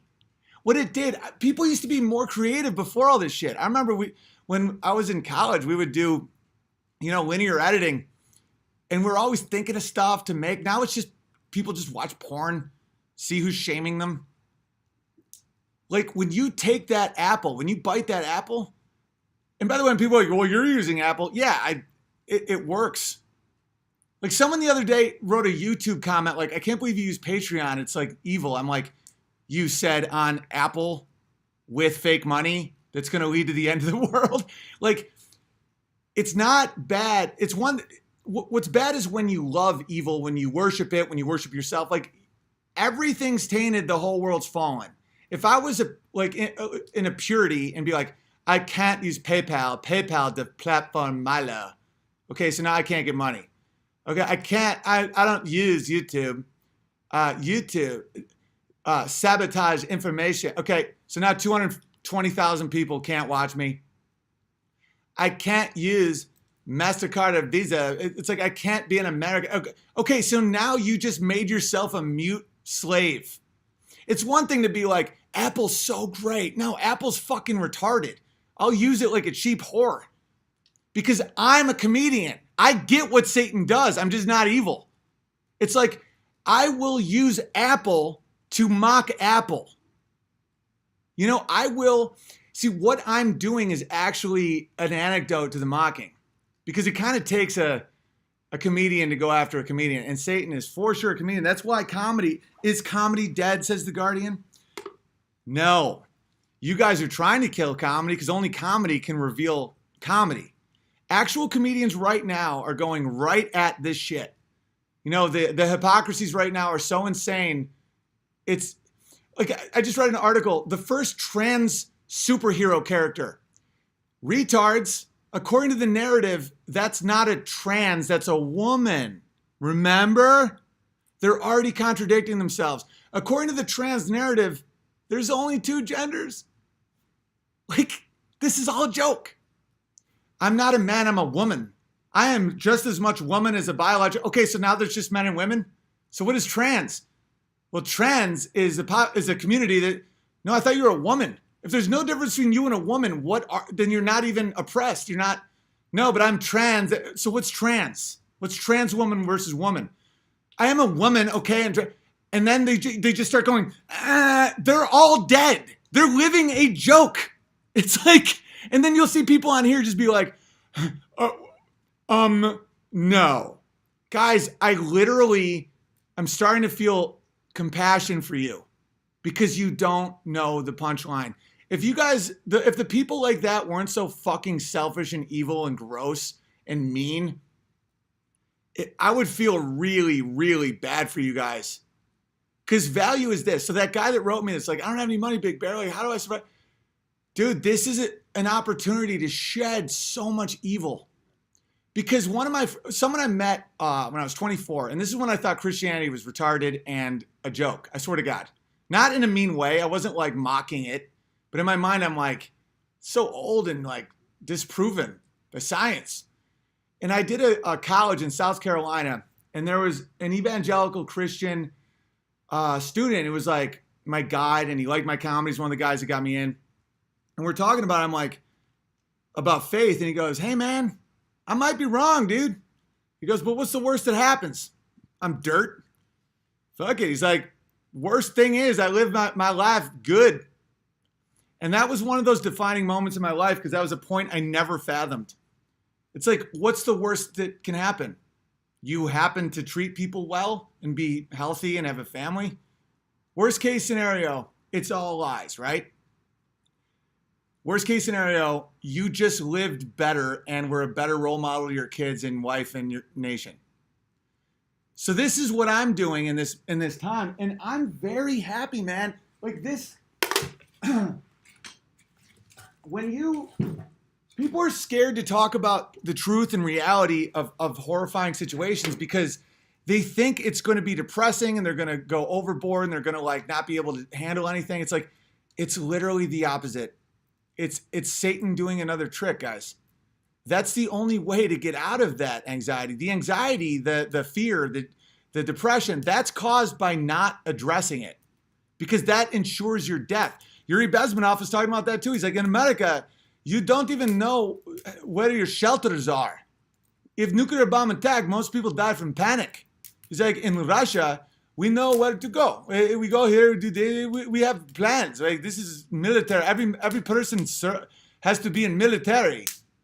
He's like, you people you don't even know what to do. And it's so funny because Yuri thinks we went to the moon. He's one of my heroes. How does that make sense, Big Bear? Because he believes it, and I get why he thinks it. Because the Russian space program was so fraudulent that he saw America's as just like unbelievable. Because he was like, Russian space, he's like, we would show you something the size of a can and say it was a giant rocket ship. He's like, like they were literally showing, like their deception was so fucking crazy. They were like, it was tin can. And then so Yuri would see our rocket ships. At least they were rocket ships. At least the engineers were smart and crushing and believed in it and all that. It was like, this is great. He loves America, right? So of course he's going to think, but when you understand our deception, it's so similar to Vietnam media. You know, like the media made us look like monsters in Vietnam, which we did some monstrous shit. Like our NASA did lie. We didn't go to the moon. Like we did some monstrous shit in Vietnam and the media revealed it. What they didn't reveal was the exponentially worse monstrosities of the communists in Vietnam that people were responding to. And that lie of omission is crazy, right? So that's why Yuri is so like fired up because he's like, because he sees NASA and he's like, and it was great compared to his shit. Like the commies, everything's a deception. That he was, because he's a Christian and a Russian, which makes him the funniest man in the world because he knows good and evil, but he has that Russian just depression, snark, fucking irony. He goes, like he did a funny Jesus joke. He's like, Jesus would be rolling over in his tomb if he was in there. You know, like just well-crafted jokes and just revealing the bitter ironies of our society. Like he would show how we were depicting our president on Time magazine as like the devil and how we were depicting like, Khrushchev is like lazy. And he would just show you and be like, we were a part of that. He's like, you hate yourself. And the more you hate yourself, the more we just take. And and people were laughing, but they were kind of scared, and they were like, "Oh my God, we make our own president the devil, and someone who has 30 million slaves a buffoon." And he's like, "Oh, by design. That's why we are here. We have most of the budget is to influence media, Hollywood, make you embrace homosexual, yoga, drug, no marriage, sex." He's like, remove Christianity. He's like, this is how we win. And people still wouldn't believe it. He's like, and many won't believe. They call me paranoid. They say, this can't be true. By the way, since he says early 1980s, it all happened. And people still, and he even addressed that. He goes, "We will break your mind until you will see the truth, and it does not matter." He goes, "And you are a useful idiot, and you will allow us to take your country." He's like, if you want to do protest, you go to Red Square. You don't go to Hollywood. You don't mean this. You try to show people because you love yourself. He's like, and we use that. He's like, I give you vodka. I drink water. He's like, I show you, caviar, praise you, say you are enlightened. He goes, we go for academics, movie stars, homosexuals.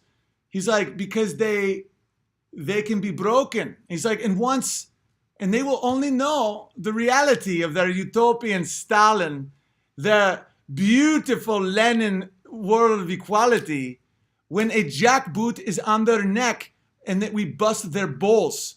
He's like, before we dispose, and it's so crazy because he goes, we must dispose because it will cause so much mental trauma, they can't function. It's like useless, just gone. This is how little respect they have for these people. They're like, oh, and we use shovel and head because bullet is very expensive. Imagine Joe Rogan, these guys being like, I'm one of the good guys, open borders, leftist, DMT, yoga, weed, Owen should censor himself. Like, once those guys get here, they're like, hey, you look like Thumb. This man, he has terrible ideas, no strength, no family. Who turns on their own people? How's man let a country not have borders? And then they would laugh as they killed him. And they're right. That's the thing about madness. Because, it's odd how sometimes being sane in a crazy world is perceived as insane. And is it insane? Because it's like when you go against the vast norm, that kind of means you are kind of insane. But that's only if you agree to death. And that's one thing that Anomaly, I don't think, understood. He might understand. He might have just been positive, athletic bear. But he did a great podcast talking about, he's like, these people think you're pathetic. They want to use you and take your money. Hey, leftists, these people, he's trying to wake people up. I'm like, I wonder if he understands the psychology of self-hate. They want to die. When you're in love with yourself, you self-destruct. It happens every time. You become fearful, and when you praise sodomy and call the nuclear family rape, it's like you want to be destroyed. Like you are embracing the asshole, right? I'll give you an example of self-hate. This isn't like you can't wake certain people up. I'll give you an example of CNN, and then I'll read the super chats, and I'm not going to do 4.5 hours. I've decided, although it was the right amount of time for that podcast, it isn't sane. And I had some consulting with some trusted friends over this because I literally couldn't figure it out. What the hell was I just talking about, guys? What was I just talking about? Fix the camera. What the hell's wrong with the camera? Who cares? It's mostly audio anyway. What the hell was I just... Oh, not wake up. Is that what it is? I don't remember. Sodomy? Oh, yeah. The upside down? I don't remember. Oh, when I've been doing a little work with Gavin. I don't know what that means. Camera's too high. Head is cut off? How long did that happen? All right, let me... I'll lower that down because that's a little weird. Camera's fine. See, that's why people like me need people to just speak the truth to them. Like imagine right now me being like, who do I believe? Like, do I do that? And people are like, he's crazy. It's like, well, I'm constantly lied to. You know what I'm saying? So I'm acting sane in a crazy world. So, okay, here's an anecdote about self-hate. And if this doesn't help you understand the psychology, you never will. There's a city somewhat near us, far enough, but it's the place where we got the Ducks. It's called Enumclaw or something, Washington. And a few years ago, there was a scandal. It's very country, but kind of just weird. There's something weird about it, but where there was a bestiality ring got busted because a guy died because his ass got ruptured by a horse. Okay. It's so easy to just dismiss that and not think about it. Trust me, I don't want to think about it either. But don't think about the act, but think about the psychology of that. Like, what? Because I was joking with my buddy Ryan about this, where I'm like, was it Ryan or Amy? I don't know. But I was like, right as he was about to die, he was like, that was the best. Guys, there's nothing sexual about that. There's nothing beautiful, attractive. That is participating in an act of, you almost can't comprehend the depravity. It's like you want to die, like you want to be destroyed, and you want to take as many people with you as you can. And there's a lot of people in this world that their lack of the ability to understand evil makes them so weak. Like Scott Adams is totally that guy. Either he's full of shit, which I don't think he is, or he doesn't understand evil. He does in certain things, but it's so funny listening to certain people where they're like, well, CNN really messed up this news. It's like, do you think it was an accident what CNN did? How can you be so stupid? And because my wife is so sweet that sometimes she doesn't see the evil in people because they can't even imagine it exists. And it's like, that has to change because that's an absolute weakness. It's not a strength. Being seeing the world as a good place, when people are like, be more positive, that's a strength. That's awful. Seeing the world as a happy-go-lucky, safe place where everybody's just, that's so not true that it's Scott Adams believes CNN made a mistake when reporting fake news. Why are you even watching CNN, Scott? Someone I knew, and bear in mind this, I try to be very specific about these things because I really try not to say anything that isn't at least what I believe to be true. Okay. I don't know if this is a friend or something I read.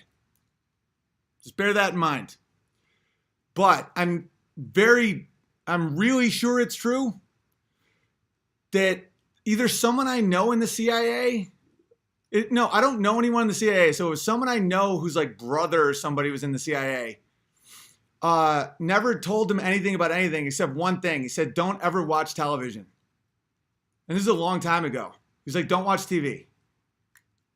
And that's all he ever gave them. And it makes total sense. It's that's why I don't watch people bash me. I don't watch bad comedy. I don't watch CNN. I don't do that. I have to take breaks from certain attack modes I'm in because I don't want any, too much of that stuff in me because you can't control it. I don't listen to rap music. I don't listen to pop music.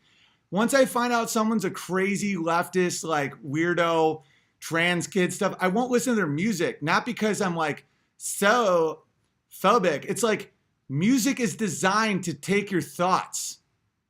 Why would I take that chance? That's not paranoia, guys. That's by design. That's provably true.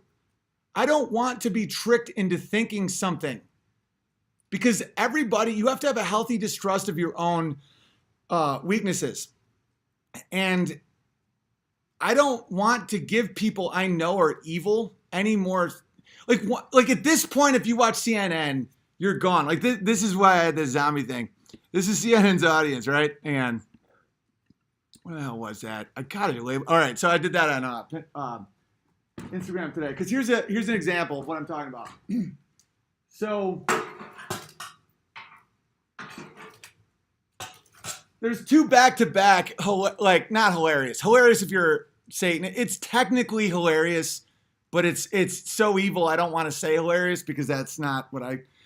All right, so a few days ago, a close friend of mine who's really intelligent, by the way, and honest, was talking to me about CNN. They're like, they say they can prove Cohen and Trump colluded with Russia, like real proof. He's like, this is a game changer. I'm like, bro, it's not true. They're just lying. They're like, no, they say they have all the evidence. Like, it's a game changer either way. Either like Trump goes down or all of media goes down because they're saying that this is it. I go, dude, no. Like, how many times do people have to learn the same lesson? I learned this lesson like very early on in CNN. There's a lot of lessons I've yet to learn, trust me. But like, this one is so obvious. It's like, okay, they proved that not only was it wrong, every part of it was wrong. It came from BuzzFeed, an anonymous source. The whole thing was a lie. Even Mueller, and I have something to think about with this as well, Mueller said it was a lie. And people are like, well, at least, we sometimes mess up and people are going to use this against CNN to say that it's fake news and it's tragic that we fell for the right wing's plot. And we're out here trying to, guys, it's constant. And it's a form of mind control. And the stakes that are coming are so big that when people can't learn from that mistake, what are they going to do when we get back to reality? It's like, how are they going to help get you fresh water or teach your children? Those people will die. Not my friend, per se. But like, this time CNN, everything they say is manipulated. Not only is it everything they say a lie, sometimes it's even scarier than that. It's kind of like the Holocaust psyop. A lot of things they do are true, but used to destroy your mind. I have a new theory about this whole Trump collusion thing. It's not just designed to mess with Trump. It's designed to mess with everybody. The left, the right, what it's doing, it's creating a constant trauma in your head that nothing, it'll never be resolved. This Mueller thing makes it even worse. I think Mueller's in on it. I think the whole thing's fucking staged. Where it's like they mess up so bad. Trust me, human nature could have been it. They want it so bad. They hate Trump so bad that they're like, oh yeah, print that. That happened to me once. I hate J.K. Rowling so bad. I literally fell for a Funny or Die article that said she like bought some guy's house and burned it. Because I was like, yeah, that's what that bitch does. Yeah, totally. It's like, it's Funny or Die. It's like, so are they news now? Like, I get that. You want confirmation bias. I don't think that's what happened. And nothing changes. When it literally was Funny or Die. And in my mind, I was like, oh man, I'm an idiot. But fuck her. She would totally do that.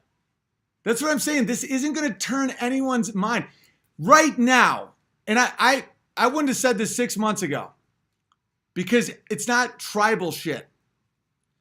If CNN had a video of Trump going, nigger, nigger, nigger, I love Putin, nigger, nigger, I'd be like, that's not real because they have zero credibility.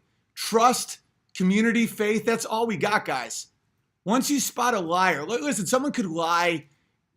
You can forgive lies occasionally, depending on the motivation, depending on how much you know someone, what you know about. But like that shit, they have no value. Don't watch it. Watch it if you want. Listen, I'm not one of those people that's like, don't watch it because it's so true. No, fine, do it. But just know that the whole thing's designed to fuck with your brain. Because now the left is insane and the right is even going a little insane because they're like, just end it. Like, I'm starting to have weird, and I don't even watch any of this shit. I'm starting to have weird feelings where I'm like, God damn it, Trump, just declare martial law. That's a little scary, right? It's sane in the insane. It's getting to the point where I'm like, it's almost to the point where logically we should have a dictatorship. Do I want a dictatorship as an American? Fuck no. So the left thinks that Trump, no matter what, they're creating a brain because human beings are motivated so much by shame. And you got to shed that shit now. That, yeah, like Yuri Bezmenov was talking about how like they would take the students into the fields to collect the beetles that America would drop on their potato fields to kill all their crops. He goes, We never found any beetles, but we did it every day. Wanna know what that does? It makes it so you are more worried about your shame of doing shit like that than the truth. It's very powerful. Everyone has it. Where it's like, please don't be true because I don't want to have to be that wrong. You got to shed that. Guys, I have a video with 450,000 views. It's called My Apology to Joe Rogan. Why didn't I delete it? Because you can't be scared of I have no shame in that. If you live in the world where you're like, what I'm saying is true, I look at that video, I'm like, man, if only I'd known. But think about how many people would be like, I can't believe people saw me apologize and then not apologize. It's like, that's life. You're controlled by shame. So when they have CNN every time, it's like, we have proof that Trump was pissed on by 9 whores. And everyone's like, we got him now. And they're like, I told you, Tina, he's a Russian spy. And then they're like, no, it turns out it was a donut that we found on a bus. And, but it's still true. And it's like, you either are the biggest fucking retard on the planet, which you are at this point, or you're just wrong. So they've created a world where people are so committed to not looking stupid. I have a friend, I'm going to leave his name out of it, somewhat famous, good guy. But like a year, literally almost 2 years ago, he was like, dude, listen, man, I'm all for whatever, but like, I'm an American. And when you bring another country into this, like, you got to go. He's taking Trump collusion. And I'm like, there's no evidence. He's like, dude, there's this. I literally said to him, I go, if in a year there isn't hard evidence, will you change your mind? He's like, of course, man, but it's going to break, dude. It's like, why would there be this much smoke without fire? I'm like, because propaganda is just smoke. Like it's a smoke machine. There's never fire. It's dry ice. He's like, I'm like, in a year, if there's no proof, will you admit you're wrong? Let's just say, like, let's do a check mark. Like in a year, if there's no physical evidence, will you admit that it might not be true? He's like, of course. Dude, at this point, he won't even talk to me because I'm a Nazi. It's been way more than a year, and it's been a humiliating year for him unless he's right. So what does that do to a population? It makes it so that they can't tell what's right or wrong. That's by design. Yuri Bezmenov did it for a living, and people still won't believe it. Okay, this isn't scary. I'll tell you why. Because I'm having a blast. And I realized that, just like that dude who said, let's say there is no God. Let's say Jesus wasn't real. And let's say we all die and we're all dirt. Well, then the worst thing that happened is I lived a better life. So right now I'm like, okay, so what is the way out? And don't think you're going to get drone swarms and giant armies and stuff. This is one of those times when the elite eat themselves. There's nothing. This is collapse time. It's not like imperial forces are building to take the villagers. It's like, dude, they won't have gasoline. This has happened to a million fucking societies. You could just pick up a book. So I'm like, okay, we should know our neighbors. I need better skills. I'm so not handy. Like my skill set is fucking comedy and YouTube. Like that's not going to exist. Like, so what do we do? It's like, all right, so I start really getting to know my neighbors. My life starts becoming a lot more local. It's like, all right, the food, they're definitely starting to put things in the food. Fact, by the way. And if the trucking business and all this stuff goes down and we don't have food, how do we get food? So it's like, all right, I got to learn how to kill and clean a pig. All right, well, Ryan knows that. And then our wives are getting really into growing stuff. Oh, well, I have money right now. I could turn that into a greenhouse and a lumber. And slowly this stuff starts happening. So don't prepare with bunkers. Prepare with like good. So as this is happening, I'm starting to get happier. People are like, your streams are getting so clear. They're so good. I'm like, holy shit. Like, what if we can shed it all? Like, what if we can shed the lies? So to prepare for this, the best way to prepare is literally work on your family, your faith, your community, your skills, your health. And so now I find myself, as we're preparing for the apocalypse, mind you, which is coming, we're making our own food. We're growing our flock of ducks and chickens. Like our place, like today, Amy was like, our yard looks so beautiful. And I'm like, it makes me feel so peaceful. Because I don't give a shit about houses or interior. She's like, she makes things look beautiful, but she's like, what color paint should I use? I'm like, blue. She's like, yeah, but I don't think. I'm like, then don't ask me. I don't give a fuck what color. Like, I just said blue because I wanted to participate. I don't care. It could be anything. It could be black. Like, I could live in a tent. But outside, I'm like, I want to make this fence look strong and the grass look green. And she's like, serene. And so we're growing stuff and preparing for something horrifying. I'm realizing that I'm getting everything back they took. Where it's like they took our community. They took our skills. They took the eternal and unbelievable ability to eat something you grew or hunted. That's unbelievable. You can't get that at fucking Whole Foods, and they try to make us feel grateful, right? You go to Whole Foods, you can get any food in the world in this bin. It's like, have you ever just like ate something right out of your own garden that you like know is good, that the compost came from the coffee grounds, blah, blah, blah. Guess what starts shedding? Self-hate, right? Because you don't feel like a virus on the planet because you're like, oh, look, our eggshells became dirt, that became kale, that became spinach, that became this chicken. We raised it as a chicken. Old Dome Head was picking at it, but now we got these eggs and they taste real good fertilized. And before you know it, you realize you're growing something beautiful. And so as people are currently attacking me, because right now, how many people? 6,300 people, right? So our audience is growing. You know, people are coming at me hard. Because my words show their cowardice. And they also, some people probably simply don't understand. Sometimes I overestimate these idiots. I'm like, okay, Sam Tripoli, these guys, they need to take me out and they know how to shame. You like use, what's that called? Like they pretend, there's a name for it. They pretend they care, concern trolls. And dude, these guys don't even understand what I'm doing. They look at me, they probably think I am crazy. They're like, why would you grow your own food? Retard. Go to the store. Can someone explain to Owen, why would he own a gun? We have police, we have stores. I'm like, have you ever had anyone close to you gang raped by someone that politically isn't good for the city to prosecute? One of my closest friends is my neighbor who's a cop who's like, man, the brass, like politically, the chiefs, captains, they've never even been a cop. They're serving Satan's dick. The cops are now treated like fucking criminals. The criminals are treated like heroes.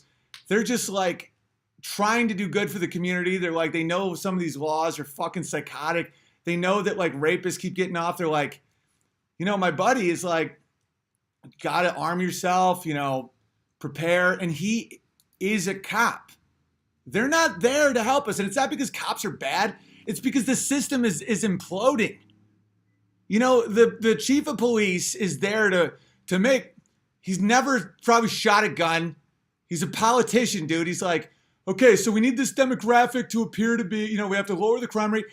The fucking shooting in Florida was because that fucking police chief, Israel Fagface, they were trying to look like they were dropping minority crime and, school to prison pipeline, as long as you let everyone get a second chance. So they're hiding stats about crimes. The kid who shot up the whole school had like 40 police calls. He threatened to kill the school. He killed cats. He attacked his grandma.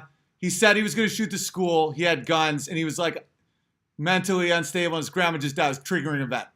No one did anything because his last name was Cruz. Bunch of people died. They blame guns. It's only going to get way, way worse for all of that. Don't think it's like, finally the left is eating itself. People are finally waking up. Guys, it's going to all collapse. It's going to get to the point where it's like, if you are not trans, you are hate. That's coming. Fact.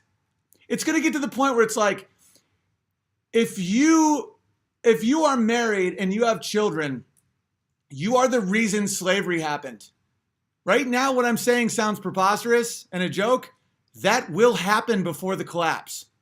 The entire world is inverting into an upside down joke that Satan designed. And the only way to beat the joke is to tell the punchline, right? How fucking profound is that?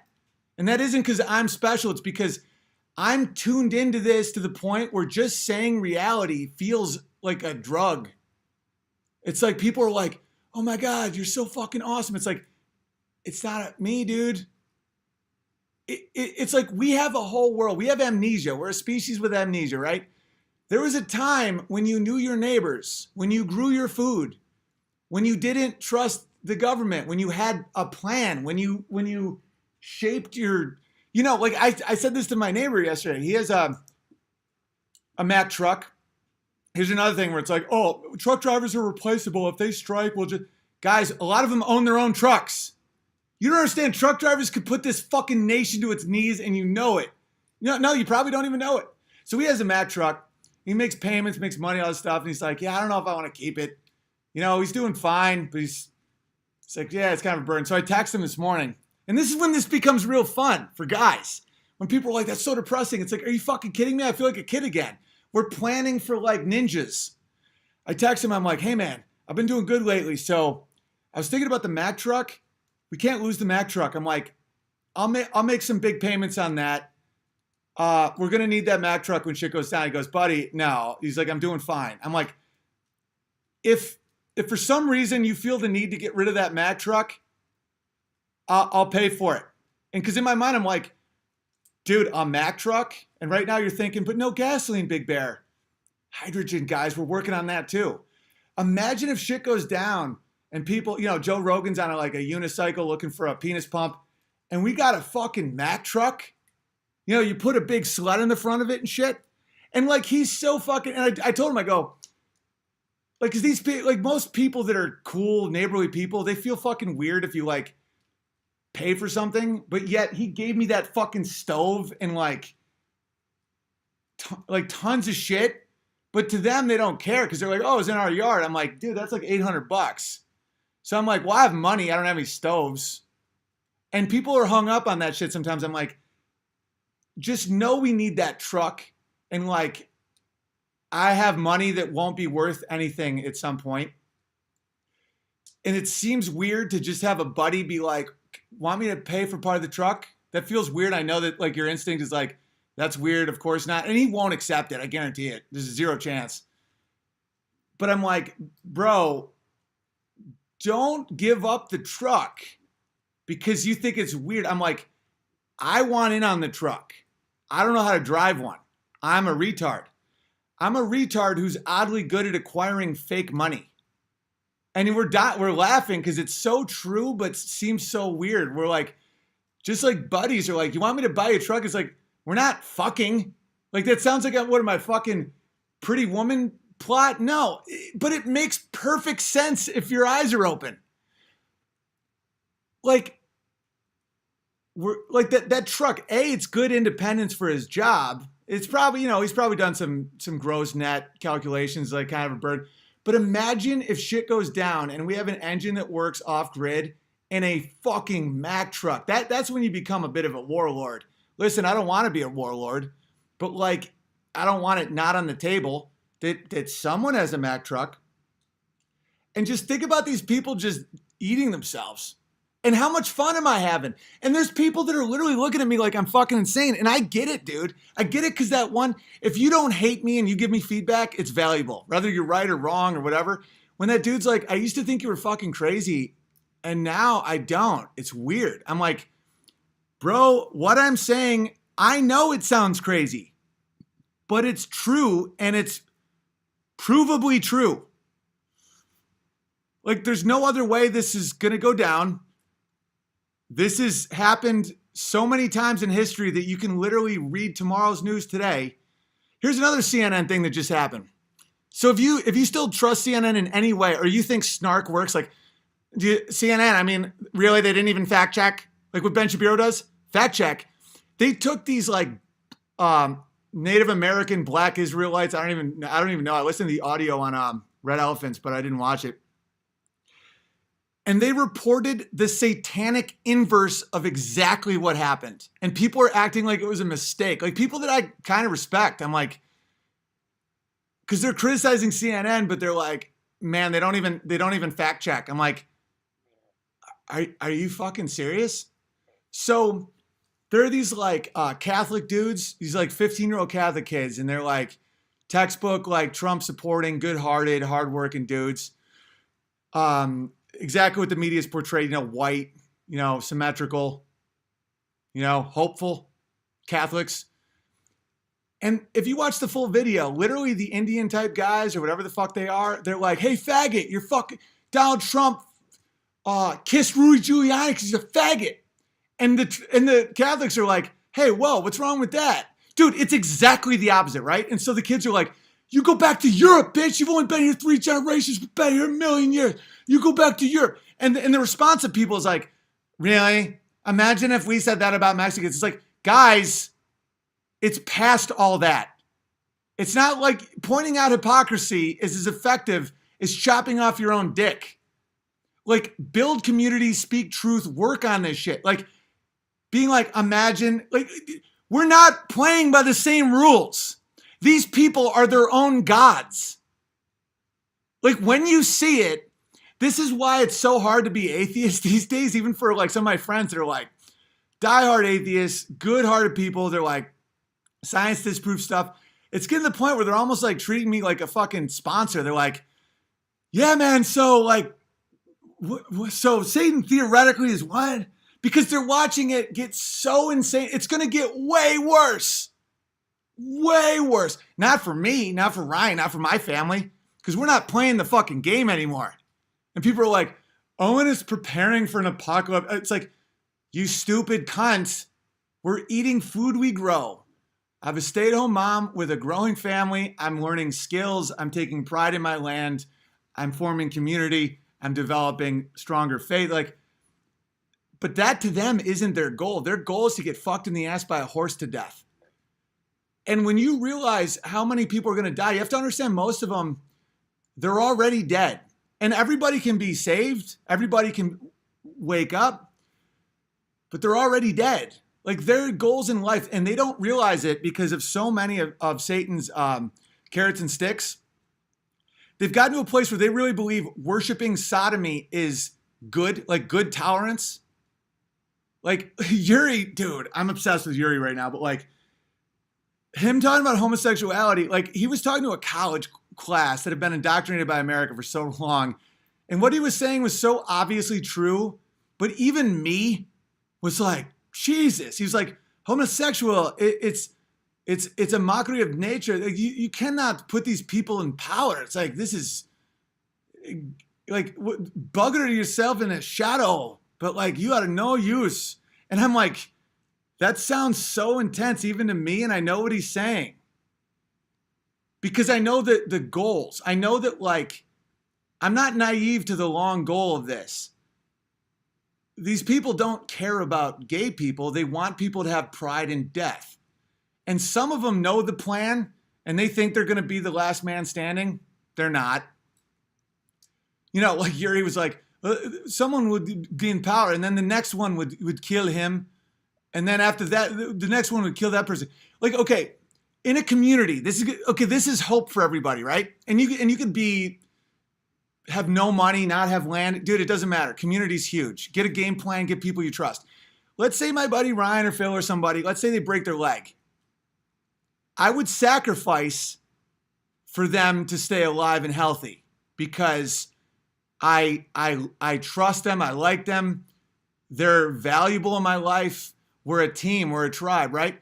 In this leftist world of cities and Satanism and stuff, someone breaks their leg, they're like, I can finally get his gold. Like, not only are they not sad, they're like, weakness.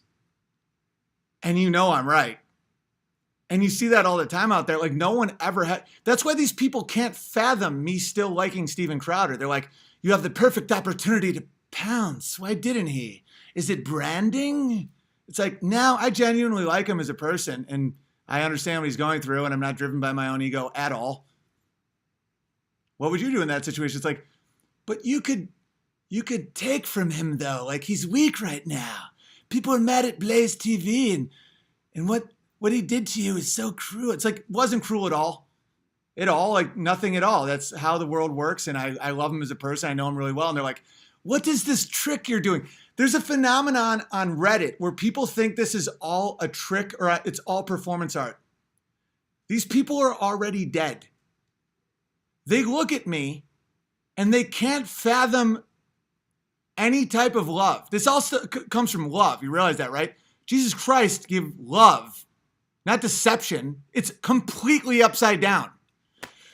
So me saying like, LA isn't safe for my wife and my growing family. We're going to get out of here. They're like, what is his branding? I'm dead serious. I've watched this happen the whole time. I'm like, oh no, it really is unsafe though. And I care about them. They're like, did he marry a Hispanic woman to be able to say the word nigger? That's genius. I'm like, no, we fell in love. It's like, right. It's like listening to demons all the time. And then I'm like, questioning the moon landing. They're like, is he trying to garner fans with their weird moon? I'm like, do you want to debate the moon landing?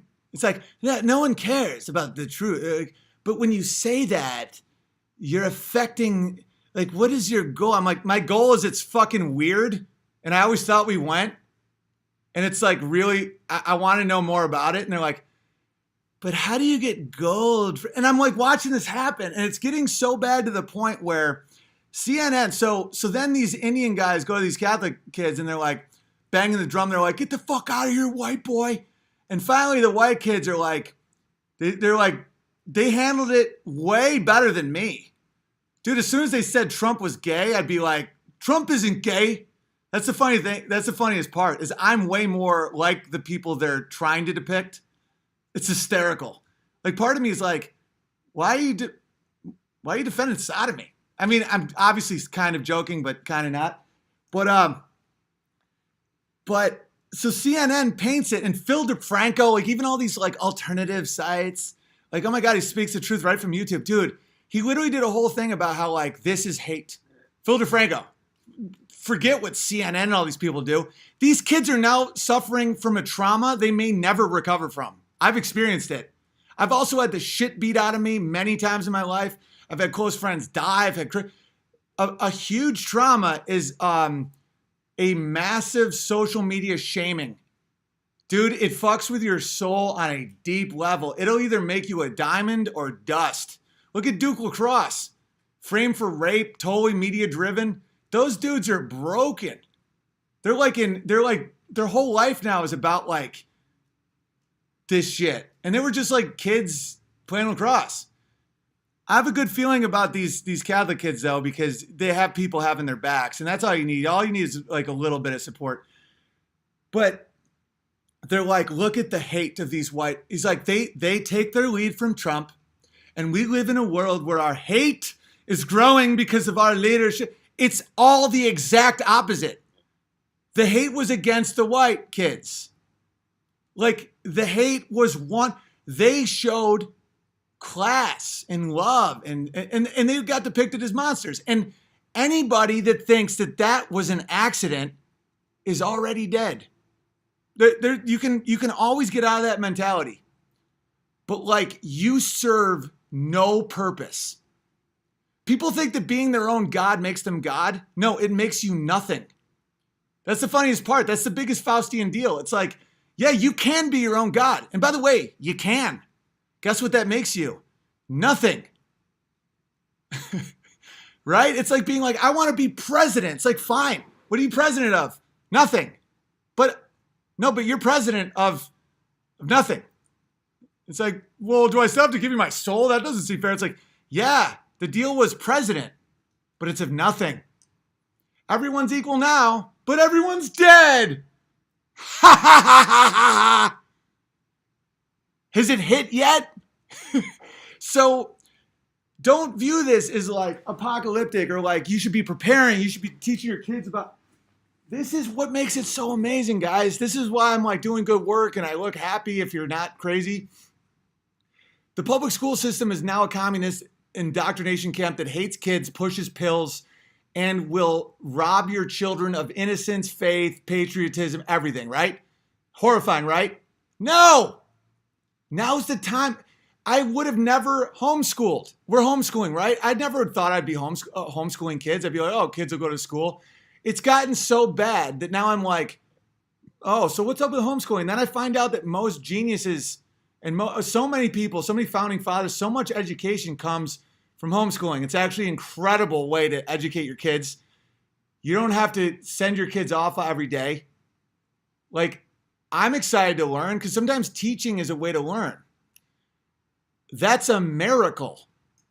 Like, them destroying the school freed us to be like, well, we can't do that, obviously. See, it's very similar to like, see, we're at a place, and listen, I'm gonna say this point, and then I'm gonna read the super chats. I'm not going to go crazy. So 3 at the most. I'm gonna try to do a half hour. Fuck, it's so hard because it's so fun, but I don't want to make you guys listen to my voice this much a day. It can't be healthy. Even though Howard Stern do 4 hours a day, but he was also pro sodomy. What the fuck was I just talking about? Oh, homeschooling and freeing. Oh yeah. It's almost like, have you ever gone through a breakup and you don't really know if it was the right decision?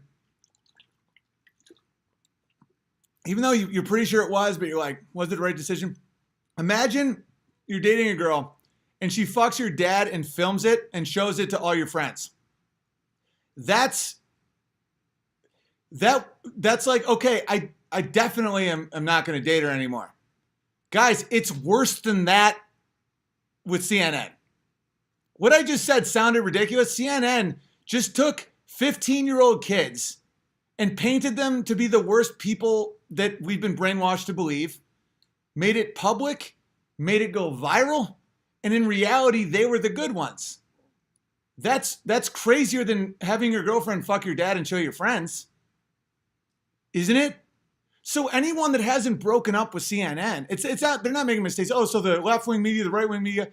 Guys, that's a machine to break your mind. And I like knowing what's happening with it just to like gauge where we're at. But the people speaking on that show don't care at all what happened ever. And they would support Trump tomorrow if it served their interest. Sometimes I even fall for like thinking that they genuinely just hate Trump. Guys, we supported Stalin for like 6 months and then hated him. Like, communist Russia loved America for like a month or like a year. And then they're like, no, my bad. That's the devil. Dude, like the Bin Laden family was an ally to America. They don't care. People are seeing it still through the lens of good and evil, of our Christian nation's heritage, right? Because we are designed to be like, but the hypocrisy of that, it's like people don't know horror. Have you never met someone that doesn't care of right or wrong? They see everything as manipulation. And the fact that you could be alive today and not see this makes me think it's intentional, which means you're already dead. Where it's like, but if only they did their due diligence with this reporting. It's like the full video shows that a bunch of white kids got racially attacked, like blatantly. Do you think no one knew that? It's just like, it's like, well, I mean, next time, I guess the Trumpsters will use this against us. This isn't about ego. It isn't about politics. It isn't about tribalism. The dollar will fail. We can't go back on the gold standard. By the way, end the Fed is a pipe dream as much as anything. There isn't enough gold in the world to back our dollars. And people being like, oh, you're black-pilled. Guys, I'm free. Me and Amy are bonding intensely over these projects. This is how humans live. Well, what are we going to do for heat? What are we going to do for water? What are we going to do for food? Like, let's have our neighbors over. Well, she knows about collecting mushrooms. Like, how do we teach our kids? Guys, we're re-establishing the human home. And people are scared of it because evil makes you love it, right? I'm so grateful to live in a place so tolerant of trans. Supporting mental illness is the worst thing you can do to those people. Do you know that? If someone's schizophrenic or OCD, to be like, yeah, you got to tap 47 times to turn the light on. You're right. You're a hero. You're a hero. It's like, I knew it. I knew I was right all along. And then they enter a world that is indistinguishable from the fires of hell depicted in Dante's Inferno. It's the worst time in history to be trans because they're being lied to. The thing that's making them insane, like I had a buddy whose dad was cool, right? we found out every now and then he'd dress up like a girl, like a woman, alone. And we're like, that's kind of weird. But the guy was cool, and it was like he didn't tell anybody, and we just kind of knew. Every now and then he'd dress up like a chick. But he's a good dad. And we made fun of our buddy. We're like, yeah, our dad's a faggot. Just kidding. That's one thing about Russia that I think is hysterical. They have a song that goes, Galu boy, nyaka chui graksa boy. It means gay boy, we don't want to play with you. Hysterical. Anyway, that dad, if there wasn't pushback that that's weird, he's cutting his dick off and not having my friend as his son. Because he's like, I knew it. This is the best. No, instead, it's a weird thing he does that it's worth mockery. But he didn't chop his dick off. He's just like, man, I just love it. That's the biggest thing. Like people are so used to like hypocritical Christians from back in the day where it's like, I do not sin. We all are fucked up. It's the difference is, do we know it's bad? Wanting to dress up like a chick and like feel sexy is bad. Like that's creepy and weird. You're not a pedophile. You didn't kill a guy.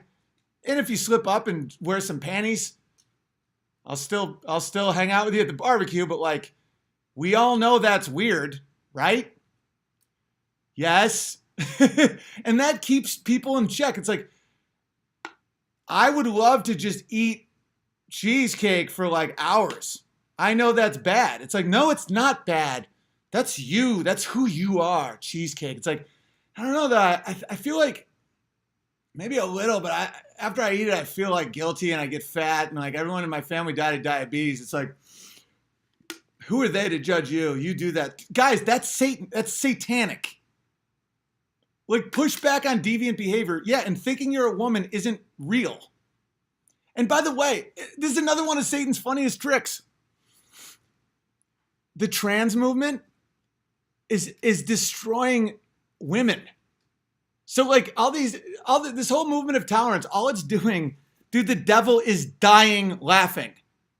And it's at our expense. We're the buffoons. So now it's like, there could be a future where the first female president is a dude. There's now like the fastest female is a guy. All these women that are really fast, they're not fast now. Imagine a world where now there's no difference between men and women. Now, the fastest, the smartest, the funniest comedian. Oh, women can be funny. Look at Christina Rock over here. And it's just Chris Rock, but he's like, yo, man, I'm a girl, nigga. And I'm just like, I told you women are funny. Meanwhile, like, female comedians are like, what the fuck happened? It's like, hey, retards, tolerance just made it so women now can't do anything. We now have more women in the military than any military. They're all just dudes with no dicks. Do you not see the joke yet? It's Faust. Guys, as a comedian, I respect Satan's writing ability. And I'm being dead serious. Like I look at Satan's writing ability and I'm like, he's the best joke writer who's ever lived. But it's cruelty. You know, like I love comedy because it's a really fun way to play with words. Like Yuri Bezmenov is hysterical, but it's not at people's expense. He's like, Jesus would be rolling in grave if he was in the grave. It's hysterical, and you don't know why, and it doesn't hurt anybody. And you're like, yeah, he believes that Jesus rose. He's not in the grave. He just played with the cliche, and it's like it's great. That's funny as fuck. Where's the trans kid over that? There's no cruelty in it.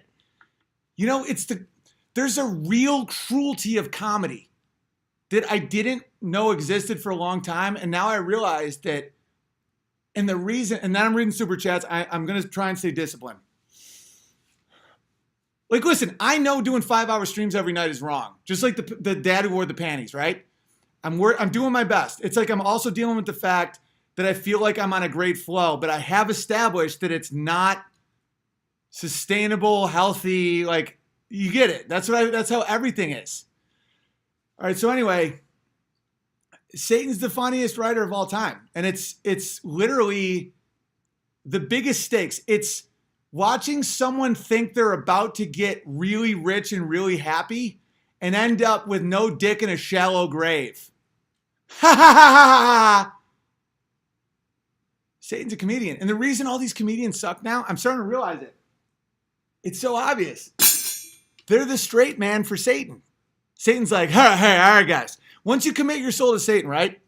You have no more say. You can't be like, well, I'll be in hell playing golf. It's like, you don't exist anymore. And that happens before you die. Like, you don't have a say. Like, you have to act out the will of someone else that you don't even sometimes know is controlling you. These comedians that are literally like, I just feel like Owen Benjamin is problematic and like some things you should not joke about. Well, they have Lenny Bruce on their wall. Comedy is poking taboos. Meanwhile, they're like, so anyway, I wrote a new joke about how my daughter's so fucking sexy, right? It's so weird and crazy I said that. Guys, this is all reality. They defended James Gunn's jokes where he literally tweeted, I want to fuck kids. And they're like, oh, that's so funny, James. Because the devil's like, say evil and say that's comedy. And people and crowds, dude, this is the good news. Millions of people aren't buying it. I'm trying to give them a game plan out and make them realize this is an opportunity. Like, your life is valuable. It's the most valuable thing in the world is your soul, your life. You know, people are an asset. You know, that's why communities, it's like someone gets a broken leg, someone goes hungry that night to like help the leg because it's like we need each other.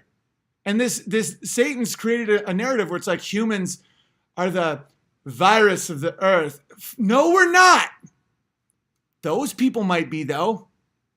Sometimes they might just be telling you what they already are. You know, it's like, because Satan's biggest punchline would be everyone dies after thinking they were going to live forever. Like Joe Rogan, these guys are like, we're uploading consciousness, blah, blah, blah. He's setting the stage for being eaten on a highway.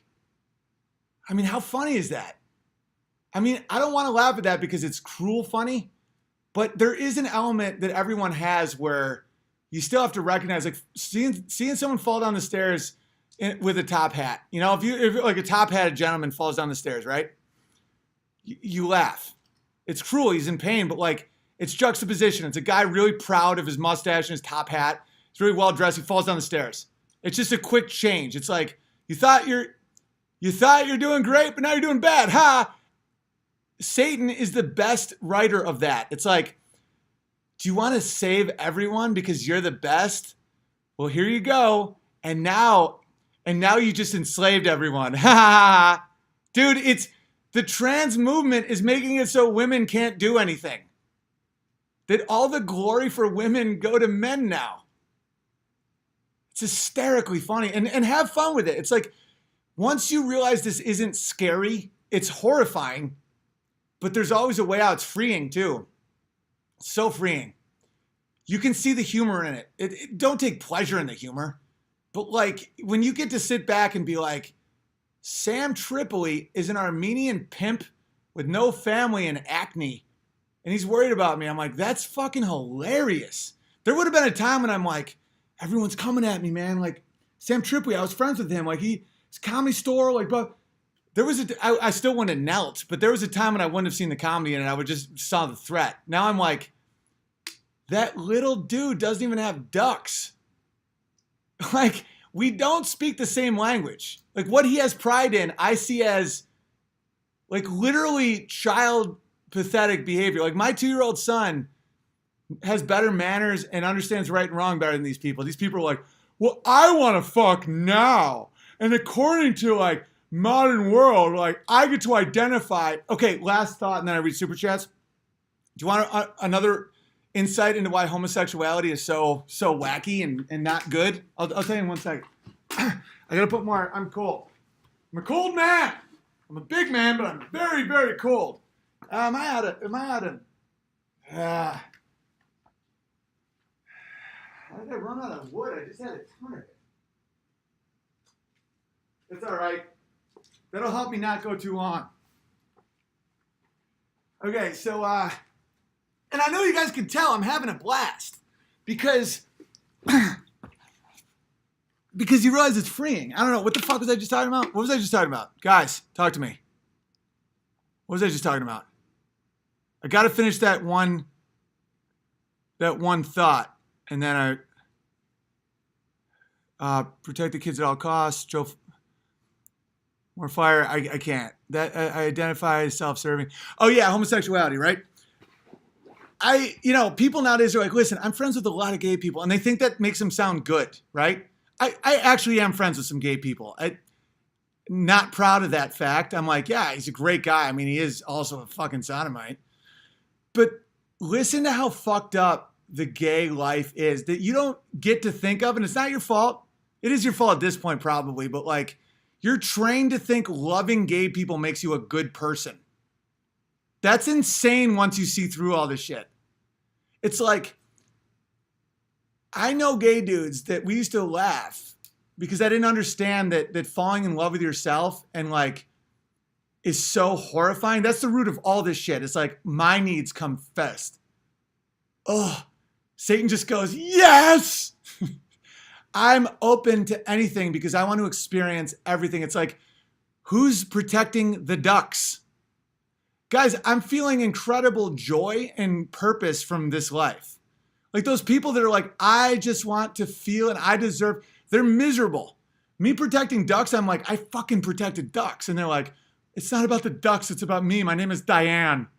It's like, Diane, the devil is laughing his fucking ass off. So homosexuality, right? So I laughed one time.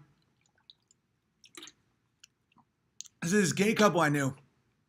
And I even wrote it as a joke once, I think. I was like, if I was ever gay, I would date, or no, if I was gay, how'd the joke go? If I was gay, I would date someone exactly my size so my wardrobe would double. Pretty funny concept, just true and wacky. You ever notice how many gay guys look like each other? They look similar, right? And they like dress similar. You ever realize that like, if you really are obsessed with yourself, I used to think about this sometimes. I'm like, if you're gay, and you look at your own dick, do you get a boner? Like, is that like an inception boner? Where it's like, if you're turned on by dicks and you have a dick, and then I realized it was the opposite. What if you're so obsessed with yourself that since you have a dick, you like dicks? You ever think about that? Where it's like, imagine if you're like, I'm the fucking man. Like, it's all about me. And then you're like, yeah, I love my dick. Right? And then you're like, it's so big and thick. And then before you know it, you're a homo. It's like, okay, picture the act of like two gay guys that look alike and they're just like banging each other. That's the closest you can get to literally fucking yourself. And self-obsession is what implodes everything. So it's like, I matter. No. Yeah. That Larry Elder thing I showed you. It's like when someone said that and they're like, that's Owen Benjamin's. And I love that you did that. It means the world to me. Call people out to do that. But like, I'm like, yeah, he likes my joke. Like literally, I'm not serving me. And people think that's slavery. That's the most freeing thing ever. Where you're like, well, I mean, I'm a good guy. I'm trying to be a good guy. But like, you got to protect the dogs. And that's why, can you imagine? That's why the male, female, men and women being different and being drawn to each other in a sacred bond to make life is so special. I didn't know this for a long time, guys. This isn't like common knowledge anymore, but like it's not you. It's like not at all you. Like me and Amy are very different. I got a penis. I'm 6'8". She's 5'4" with the vagina. Okay, that act alone, because the future is going to be so horrifying, you can't even imagine it. And I'm trying not to like find any comedy in this because the horrors are going to be so bad. But like, it's going to, before the full blown collapse or even during, it's going to be like the genders are one. This concept of one is psychotic, right? Where it's like, there is no difference between male and female. We are all one. No, that's self-obsession. That's everything that is evil. No, the difference is I'm not Amy, Amy's not me. That difference that's me looking at her and her looking at me, right? If I was obsessed with myself, I'd be like, oh, check out my new boyfriend. He thinks he's a bear, he's 6'8". He has a mustache, but he gets mad when you think he does pornos. Protect us because we're brave. Dude, that's self-obsession. Dude, I never even used to date tall chicks because I was like, I'm tall. I feel like I'm like like wrestling a dude, even like a beautiful tall woman. I was like, but I'm tall though. It's like I want people that match my culture and values and stuff. But it's like I got a dick. That guy's got a dick. We look the same. It's like I'm fucking myself. And that's when the trans thing starts getting. It's like I am male. I am female. I am both. Why can't I be both and a unicorn? You see it? That person thinks they're God. That person's gonna die horribly. And like the devil is dying to tell you the joke for eternity. And I really mean that. Imagine, okay, now it's time for super chats, but imagine writing that joke and waiting like 50 years to tell it to the person. That's what I mean. Like the devil really is the funniest person alive, which I find shame in because I'm a comedian, but I don't do comedy that way. But like, imagine being like, just wait for it, man. Just, you guys, it's like, dude, it's going to be 50 years. Can someone just tell him? It's like, guys, it makes it so much funnier. And then, Caitlyn Jenner goes to hell and the devil's like, call me Caitlyn. And Caitlin's like, maybe I am in hell. But like, let's have fun, devil. It's like, fun. It's time to live your hell for, like, fun? That was our Comedy Central. Like, the devil hates you. You represent what God made and loves. The devil wants to torture you so excruciatingly that he wants to make you think Jesus Christ is a deceiver and CNN is truth because he wants to watch you break. Ha ha ha ha! It's the ultimate mockery. Do you understand that? The devil hates you. God loves you.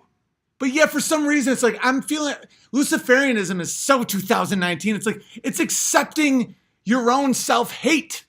And that's why it makes sense when these people are like, we're the viruses on the earth. I'll tell you someone who thinks you're the virus of the earth. Satan. It's starting to feel a little real, isn't it, guys? Right? I get it. What I say sounds crazy in this world. But not that long ago, this wasn't crazy. This was knowledge that was so known that our society didn't collapse. When I was a child, this is all nuts. And we would always talk about the devil's deals and stuff. No one talks about that anymore. Can you imagine Celine Dion making children's clothes with satanic imagery and no gender and all that? Like, dude, in the 80s, people would be like, that French cunt, kill her. I'm dead serious. And that's why we kept surviving and we go through ups and downs in life and troubles. Dude, we're to the point when we have embraced our own collapse and we've fallen in love with it.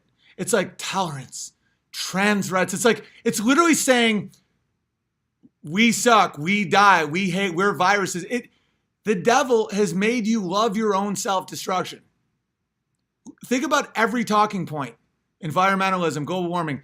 Everything we do makes the earth sad, and we will bring on the apocalypse by driving and by flying.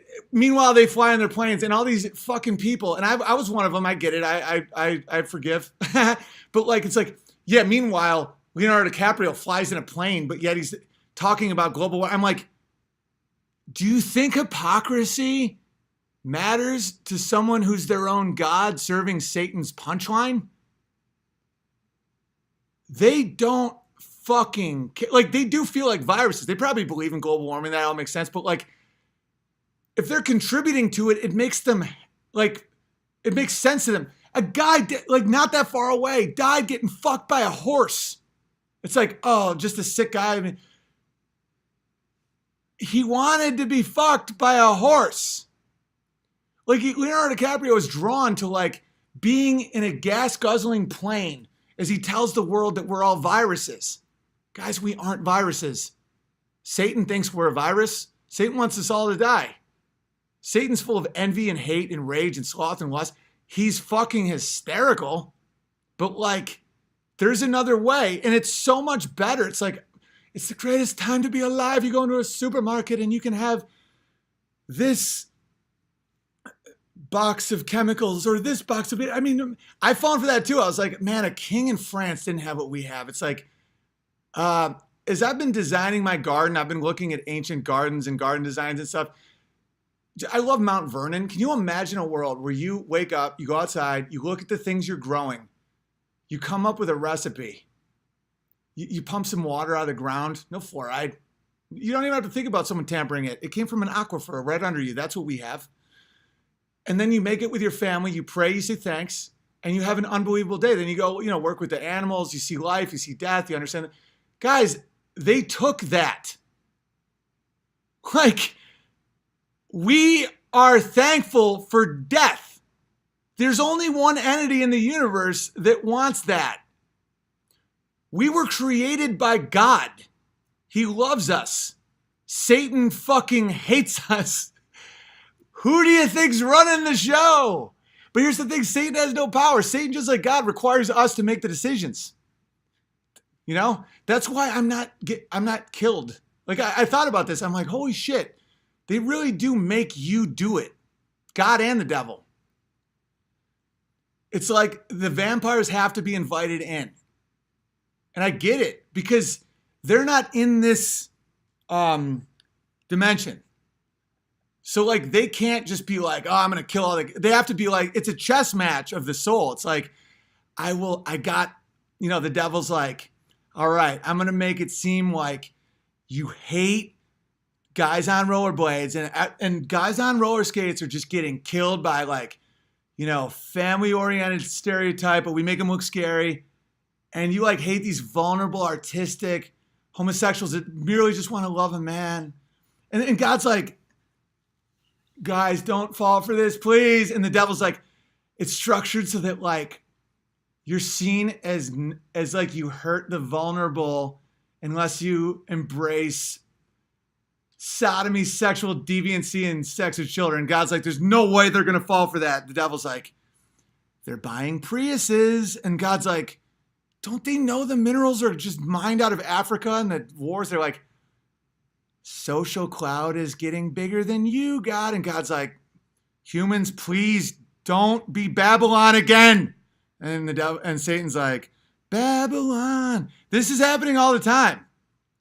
And you can call me fucking crazy all you want, but as you're rotting on a highway, I'll be eating a salad. Okay, let me read some super chats. I will stick to a schedule. Because here's the thing about super chats, guys, and I really mean this sincerely. I feel horrible when I see someone gave me like $50 and I couldn't even read their sentence, right? It's impossible for me to read all of them. And this is the thing I need you to understand. You have to understand what I'm going through with this. $50 is a lot of money for me and anyone in the world. It's crazy generous, and the least I can do is read a sentence. It makes me feel like shit when I see like, hey, Big Bear, can I be verified? It's like, I love what you do. Here's $50. And I don't even get to it. But there's no way I can with any time constraints. And that's 5 hours a night. So like, if I miss them, please know I wish I didn't. But like, does that make sense? Just trust me. I know that like what you gave me in that, and the least I can do is read it. But like, I can't undo the stream, and it's this weird conundrum. But like, just know I really, really appreciate it, and like me knowing your thought is like I would do that for free for hours, obviously. So just thank you. All right. Hi, Owen. You got the best stream around. Can I be verified as Sigma Bear? Welcome, Sigma Bear. Have you heard of Christopher Bolin or Ryan Dawson? No. Philosophy people are talking about how the world works. This is a great example. The message is more important than any man. Love you, BB. And all you got to, or it's evil. It's so freeing, dude. The narrative that like, once you get like that's nihilism, that like, just take my joke. No, I didn't write that. Just take it. That's so freeing when you know that there's things that will be before us and after us, ideas that are so beautiful that it's like, I'm so happy you now know the idea. That hoarding of ideas of like, that's mine. It's one thing if I structure a joke or a song and someone steals it, but now I'm just like, what a fag. They had to take my shit. Like Anomaly was doing points that I made in my stream, and I felt so much pride. I'm like, I'm so glad I could like give him that idea. Like that young man has got some truth balls. And I felt like that's the cycle. It's so, see, this is why super chats fuck me is I'll do like an hour in each one of them. Yuri accurately describes the communist takeover from the West. It started in U.S. colleges during the 60s. Look up Karl Marx's Communist Manifesto. The U.S. already takes part in many of its main points. I know. The devil is dying laughing. What if your wife is saying she's concerned about me? I don't know what that means, Dan. Oh, and I love the long streams. I love the 4-hour streams. I write code all day, and that show got me through most of the job. Yeah, that's how my life is too. See, that's why I don't. But I know that everyone's life is different, and like I'm constantly just listening to stuff and working. So I get it. But at the same time, there's just something insane about the length. You know? It just isn't adding up in my mind. Because I know a lot of you guys are like, dude, it's great. 4 hours of fuck. I know that that's too long. I just do. And I'm going to figure it out. Cults don't encourage you to do your own thing. No. They trick you. Nike is so satanic. Just do it. What? Whatever you want. Zero world, kid. God. But that's so not, that's not freedom. That's slavery. Because the devil gets you and he goes, yeah, do whatever you want. It's like, well, I'm special because it's like, yeah, you're the best. No one's better. Everybody's been cheating you. And what does that make you do? Hate your neighbors. Oh, guys, fuck it. Listen, I know about the lengths, but I have to show you this one thing. It's not that long. These are the things I was raised with. It's just like a claymation from like when I was a kid. And it's so like creepy but profound. It's called The Adventures of Mark Twain. It's about Satan. I'll just play a couple minutes of it. Satan. And it's like, oh dude, this is pretty sick. All right, here we go. And I'll just enjoy a claw and not feel guilty about the length. Just, follow Owen Benjamin Clips channel because he breaks down smaller clips. Because I do know that some people, their life doesn't make this possible. And I totally get it. Like all my instincts say that. But like, you know, I just like make fences all day and think about cool shit. And you guys seem to really dig it. And it's free. It's not like you guys are like spending all your money to see it. It's like you can just watch it. It's way better for you than anything on TV. You know, I like supplying an alternative. I told this one dude, it's not porn, you know. I told this one dude who was like, hey, have you ever even heard of like NASA's, I'm so past that shit where I'm like, hey man, just take today and don't watch porn and read a book and just see how your mind works. Like this isn't porn. So that's like good, right? You know, I know what I'm doing isn't indulgent, but the length seems it. I'm having a hard time getting that together. All right, just watch this. Look, somebody's coming. Oh, Mr. Twain. What's the matter? Welcome to the adventures of Tom Sawyer. Am I already famous? Don't you care about nothing else, you lummox? Fame is a vapor. The only earthly certainty is oblivion. Welcome to the mysterious stranger. Mysterious stranger, guys. Here we go. Hello, So when people say be open to everything, just watch this. an angel. I'm an angel. He's not lying, right? What's your name? Oh, dude, this is a great opportunity to talk about wizardry. Watch this. Okay. Who are you? Because Satan's is hilarious. So it's like, I'm an angel. He is. He's also the devil. See what I'm saying? That's wizardry. It's like, he could be fact-checked by Snopes, and they're like, yep, turns out, angel. It's like, oh, so he's an angel. We like angels. It's like, the fallen angel that's bent on torturing you for eternity. Oh, the faceless man, right? Angel. What's your name? Satan. Uh-oh. What's the matter? Nothing. Only it's sure a sorry name for an angel. Please, come in. Come on.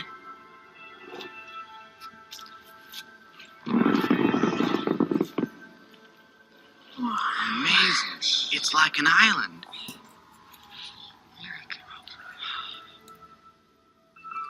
Just watch this. It gets really, there's a profound moment. That's it. How do you learn to do that?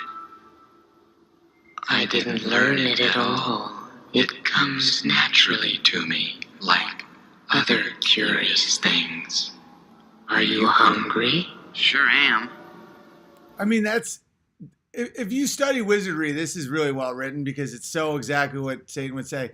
Curious things, right? He's talking about horror, but he's like making it like it's just. I watch this. Are you hungry? What kind of fruit do you like the So most? intense. Oranges. Apples? Grapes. Ooh.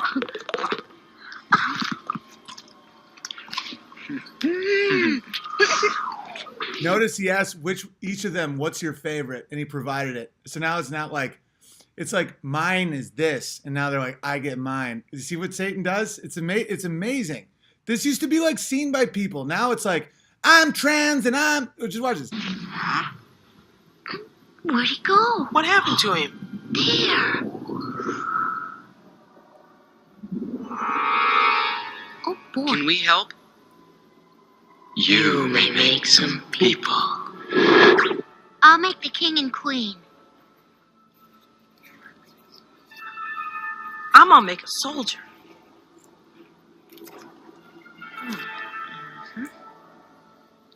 Look at that little village. There, here's a buddy. Now we'll give them life. Moving. Looks like my pap on Saturday night. Wow. Look, they're moving. There's like regular people.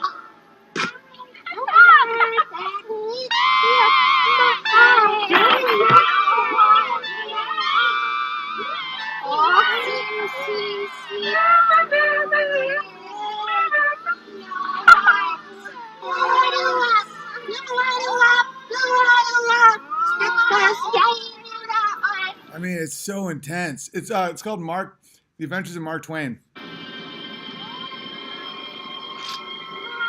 I find you humans quite interesting, even though you are a worthless, greedy lot.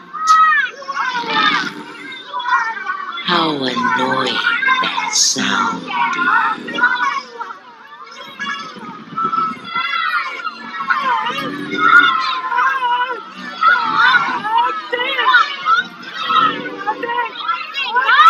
Fools. What fascinations there are on this planet. Strange. I can't just look it up for yourself. I just realized though that they got it wrong. I haven't seen that in a long time. Satan would have loved that sound. Are you kidding me? Satan would make him say, my cow, your cow. He would have been like, God would have been like, I hate that sound. Satan would have been like, yes. People drank all day today watching other millionaire men play football while listening to other millionaires talk about it. Yet you telling the truth for 4.5 hours is crazy. You're fine. Thank you. Yeah, no, so that's the thing is I'm pretty tuned in to that type of stuff, but I still, I don't know. Seems too on. It's fucking whatever. It's called gaslighting what you're describing. Nice. But that's such a new word. I wonder who wrote it. Probably Yuri. Hey, bud, I'm on your Sam to your Frodo. No homo, though. Just for FYI, you can be affectionate and nice to me. I assume no homo. That's assumed. If you're like, hey, man, you're like, I love everything you do. No homo. It's like, bro, I assume no homo. You saying no homo sounds very homo. I've always got your back, but I will always give you hard truth. I don't answer my phone either. Yeah, dude. You guys are seriously awesome because a lot of you guys will talk about how much you like the podcast. Be very wary when people are like, Owen breathes truth to me because that means I'm fucked too. So I feel like we have something real healthy going on right now. Because those other guys, they want to be worshipped and they just become... Have you heard of the Frankfurt School? Yes. Some of the core members were essential in bringing far-left ideology to our colleges in the U.S. Yes, it's a conspiracy, but it's well documented to the right. Yeah, I mean, all this shit's a conspiracy. My partner is the same, a hardworking arborist who never stops. He works tirelessly for our homestead and animals. Feeling responsibility and having drive is a good thing. You're normal outside of Hollywood. Dude, it is what life is. Like, these people are they're already dead. These women's rights marches are beyond insane. They need families or insane asylum. MAGA makes asylums great again. Dude, they're zombies.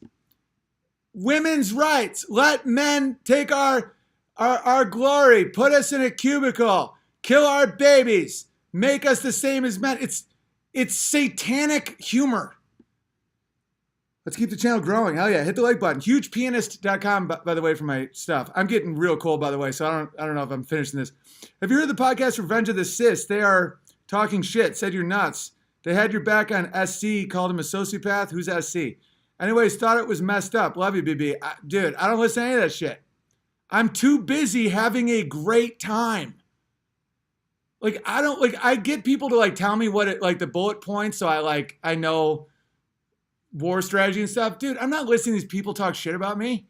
That sounds terrible. I don't hate myself. Like, I want to know the threats, but like, dude, I don't listen to any of this shit. Dude, they sound just retarded. He's went crazy. I am crazy, by the way, if you're a Satanist. It's like, he is not serving himself. Dude, people thought I was insane. They're like, you make so much money. You're friends with movie stars. Why are you going to a little town to just do dumb shit? What the fuck, man? Are you having a nervous breakdown? I'm like, to you, I'm crazy. Like, to someone who values fame, money, power, you're your own God, the way I act every day makes no sense. Because they don't factor in that you can love things outside of yourself. And so that makes them think that I'm like a deranged animal. That's why, like, I'm fucked. Like, if I don't stay the course, it's like, they'll be like, okay, you're out. Like, everyone, I mean, guys, we're looking at 100 million deaths in America. Easy. Just think of the trucking problems alone. Water, plumbing, food, community. It's done. It's like, can you say Matt is gay? Yeah, Matt is gay. I don't agree with you on a lot, but I support you to speak the truth freely and without filter. I'm always curious what people don't agree with me on. Like, I really am. Because I'm like, I know I can go off the cuff and sometimes I'm wrong, obviously. And like, sometimes I'm just like way too intense. But like, when someone says they don't agree with me on a lot, I'm like what? And they're usually like, a lot. I'm like what though? And then I'm like, you're just saying that. Oh, and just stick to your morals and never be afraid. Use Jesus' name. For me, I see you as a friend who led me back to God. I called you a guru a while ago, but no more. The guru is Jesus. You were just a messenger. Yes, that benefits everybody when you know that. It's so greedy and gay when people are like, yeah, when people call people guru and they're like, yeah, I'm the guru. I bring you joy and life. I bring you knowledge that I didn't make. That does make me fucking awesome in a way. I have sweet balls and I'm benefiting from it. It's a fun life, but it's like, it's not me. And the people that think it's them, they're all gonna die bad. And the devil can't stop laughing. It's like, ha, yeah, kiss his feet. Look at his, everybody thinks he's special because he's saying platitudes. Look at him. Yeah, kiss his feet. Look at these fucking retards hot. Like, dude, it's so fucking funny and so tragic. Love you, man. Remember the blood moon lunar eclipses tonight. Genesis 1:14. Let there be light in the vault of the sky to separate the day from the night, and let them serve as signs to mark sacred times, days, and years. Nice. I don't look at the moon anymore. I feel like it's mocking me. End the Fed, print your own money, and deny the debt exists. The bankers will lose. Solved.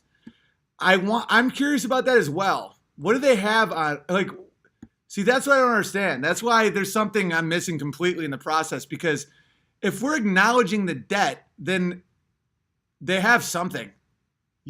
Or it's all the same entity. It's like, so we could just absolve the debt? Like, what? Then why wouldn't we just do that? These people are sociopaths. The federal government would, I don't understand that. Leapshin guy here. So here's the long week, something a bit different. Hopefully the Bears and you will like. BB, stay out for the lunar eclipse. No, I don't look at it. You've been in touch with the Holy Spirit. We all have. It's a choice not to acknowledge it. You're speaking through its power. It's God's working. The best thing you could do. Thank you. See, that's a great compliment. You're speaking through its power. God is working. It's like, yes, thank you for speaking God's truth. You don't understand how valuable it is to know that we speak truth through God. If not, you saw that little claymation where it's like praising the king, and then, dude, things go so. I'm witnessing it in my lifetime. This is unheard of. America, the biggest, strongest military. We have the most debt. Everything's fraud, and people are openly embracing Satanism all around us all the time. Whoa. Interesting times. The best thing you do for people is something to prepare for a week or more. More is better. Yeah, like a month. If you survive a month, you're looking pretty good. It's the beginning times. And it's going to be other people. That's why you need to know your friends and trust your friends in your community. There is no stormtroopers. I mean, there are, but like they eat themselves and they don't have a plan for that. I don't know, whatever. I gotta finish this. The best, all right, gotta go. BB, I get it. You were Lenny Bruce. Nah, he was a heroin addict and a Jew. Name the most famous nation to abolish the privately owned Fed and nationalize their currency. Hint, Nazi. Well, that's true. But by the way, that's a half truth because I don't want to like be like, yeah, Hitler gets it. But that's so true. It's like Hitler fought the banks. So did Gaddafi. So did Afghanistan, Iraq, Iran, North Korea. Every single country we happen to go to war with. Dude, that's why Hitler's so demonized. It's so fucking obvious because he's obviously a fucking psychopath. But they are. Hillary Clinton like fucking made a guy look like he killed himself in a bathtub with his hands tied behind his back. The fuck she to judge anybody? Hitler did nothing wrong. Dude, and by the way, this mustache has nothing to do with pornography. I'm gonna keep it until that's broken. The bankers and Jews need to get the system more and won't let it fall without 1776 or heads getting cut off. It's gonna be here till the end of days. This is what people don't realize though. There's no strength in evil. There literally isn't. They become so pathetic. Like they're not even decisive. Like our self-hating collapse will get to the point where these people are like, where is my pudding? Like, it's so nuts. Own your channel. Okay. Corbear, welcome, Corbear. Gaddafi was killed because of the gold dinar. 100%. That's provably true, by the way. And someone stole all his gold. You will question the moon landing, but not official World War II history. Adolf Hitler, Time Magazine, Man of the Year, 1938. The world is a lie. Obviously, I've questioned all of it and will address any issue. I also won't say the Holocaust is a lie because it's not, and it doesn't serve anybody to say that. It was turned into a psyop, yes, but the best ones are the ones that are true because when you deny it, you sound retarded. There's been okay, here's a quick anecdote. I can't, man, how much time have I done? If I hit 3, I gotta go. Okay, the Armenian genocide happened. No one talked about it. The Young Turks did it. They have a giant YouTube. They're praised. Okay, look at Jews versus Armenians. This is why the Holocaust narrative hurts the Jews. They start believing their shit. They become extremely self-hating. A lot of them. Like, dangerously. Because the way psychological operations work is when they're like, Hitler, you are the Hitler. Hitler needed to kill all the Jews, scrub the world clean. He's so bad. You know what that does to Jews? It has the opposite effect. It makes them get survivor's guilt and also, why does someone hate us so bad all the time? It's like they turned them into lampshades and they laughed. The Jews had to die, and that's why Hitler is the worst ever. He like did elaborate gas chambers and just fucked with them and poked them. Dude, Jews get real self-hating. Self-hatred in the Jewish community is becoming a very big problem. Armenians got dragged into a desert and killed by fucking muzzies and raped, and no one talks about it. So what's the opposite, right? They're like, are you Turkish?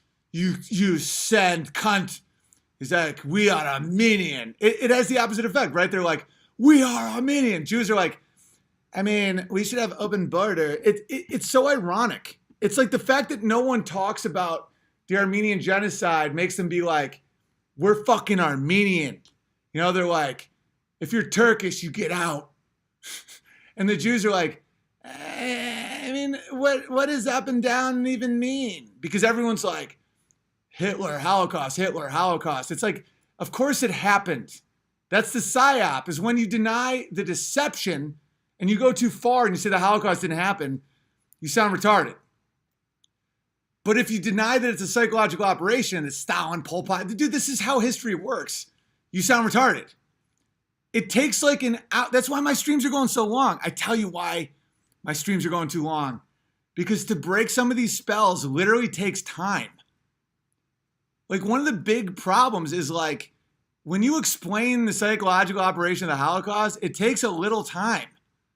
Like you can't just sum it up and be like, yeah, it happened, but it's used to control the world. It's like, what?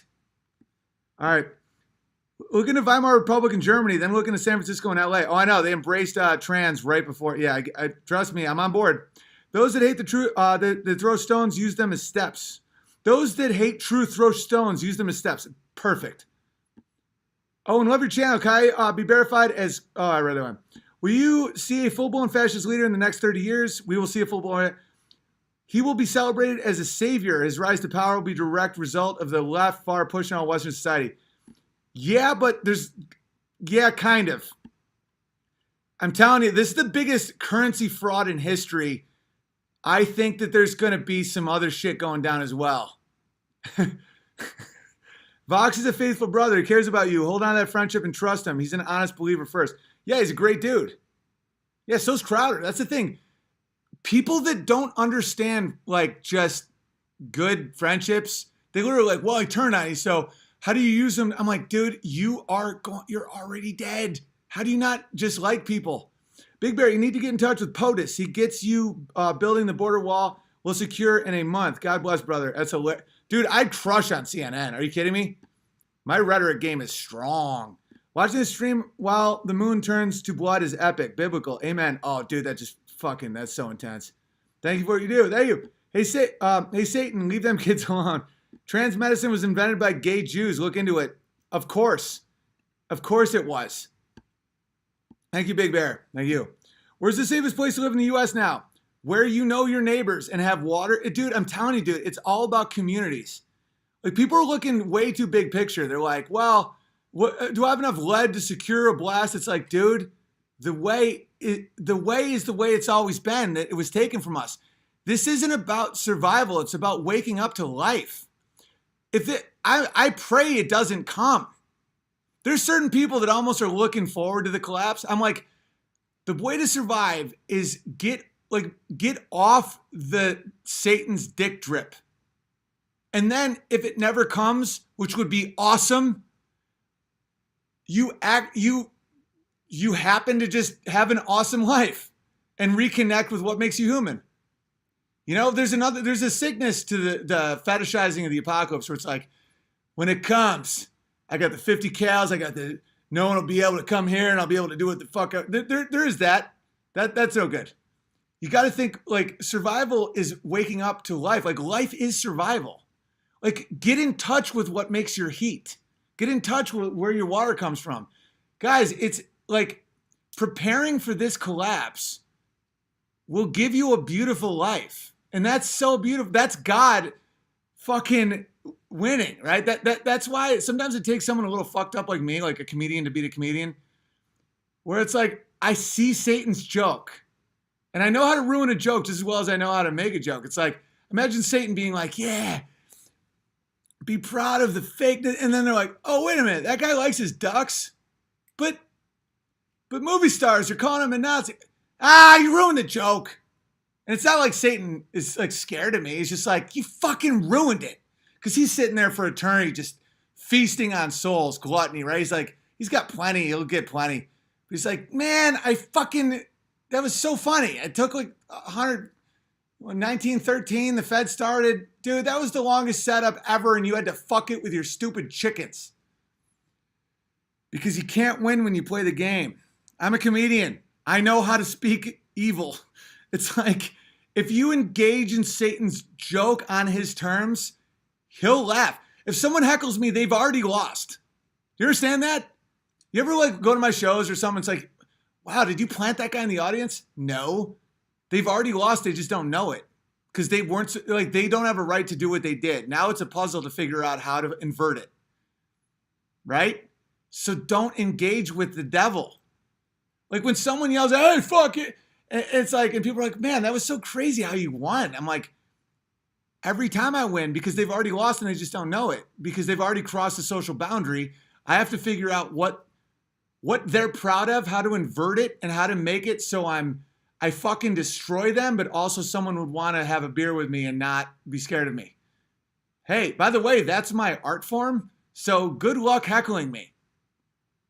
And Satan's the same. Hey, dude, I get what he's doing. We're going to beat the motherfucker. Devil copies, can't create, hates us because of free will. 100%. He makes us do it. That's why they can't take me out. Because it's like, they have to make me choose a path that leads to that. It's profound when you see it. And let's say hypothetically that it's all not religion. Let's say it's not Christianity. You can scientifically show the occurrence of this shit and be, if you're not blown away by this stuff, it's willful blindness. Your stream today is saying you're a danger to the status quo, so they want to shut you up.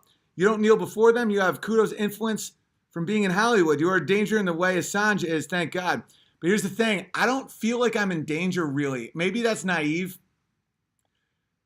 But like, I feel like the way they really get you is when you kind of want what they have. Like you're in the middle. When you're like totally off grid, they think you're retarded. They're like, why does he not want to cover his face with cocaine? What a sick bastard. They go after, like, they really fuck with people that are like Hillary's hit list. A lot of business partners. It's a lot of people that took part in the rituals and the love of the evil, and then they're like, I'm gonna put Hillary in jail. You know, it's kind of cannibalistic. I've studied that list. There isn't really anybody in there that is of that much repute. You know, it's like Seth Rich murdered. Obviously, he did a heroic act. I mean, he was still in the DNC, like cranking propaganda. We don't know the story of that. Like, he shouldn't have died. That's insane. But like, they don't really get free will. They have to almost get you to put yourself in a position where they can kill you. I haven't figured it out. It may take me 3 more claws. I may be completely wrong, and tomorrow I'm murdered, by the way. But that's the beauty of free will, baby. Let's work it out together. Some help. Oh, thanks for becoming members, by the way. I don't know what it is yet, but Delev told me that I can have chats with just the members, which would be phenomenal because it supports the pod, the stream, as well as it doesn't limit content for people who aren't members, but it can limit the chat so we can go back to writing jokes together again because there's too many people now. And that could be cool. Because that's a perk. It's like, I don't mind doing perks. Where it's like, if you got some extra cash, you want a perk? Yeah, you get to help the bear write jokes. Everyone can still hang out, but like, you get perks. I used to think that people in a certain tax rate range should get their own lane on highways. I think that would be really good for public morale. But everyone gets to be on the highway, but like, you know, the highway's got a lot of class. Christianity, if false, is of no importance. And if true, is infinite importance. The only thing it cannot be is moderately important. C.S. Lewis, perfect. Yeah, he understands wizardry enough to be a non-wizard who fucking destroys wizardry. C.S. Lewis is a legend. Your MLK improv from 4 streams back was freaking brilliant. I have a video of you might call about the Jenna 6. It started a Black History moment, the Jenna 6. You can find it at Desert Storm Bear on YouTube. Might be verified as Desert Storm Bear. Welcome, Desert Storm Bear. And thank you. And everybody check that out. And thanks about the MLK thing. I thought that was fun too. I hope someone clips that. That's the one thing about these long streams is things do get a little buried. The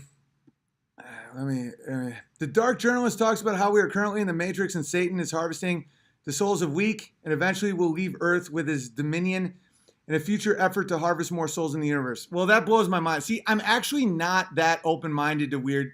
Like, I have no evidence of that. I don't even know what that means. But that sounds fascinating.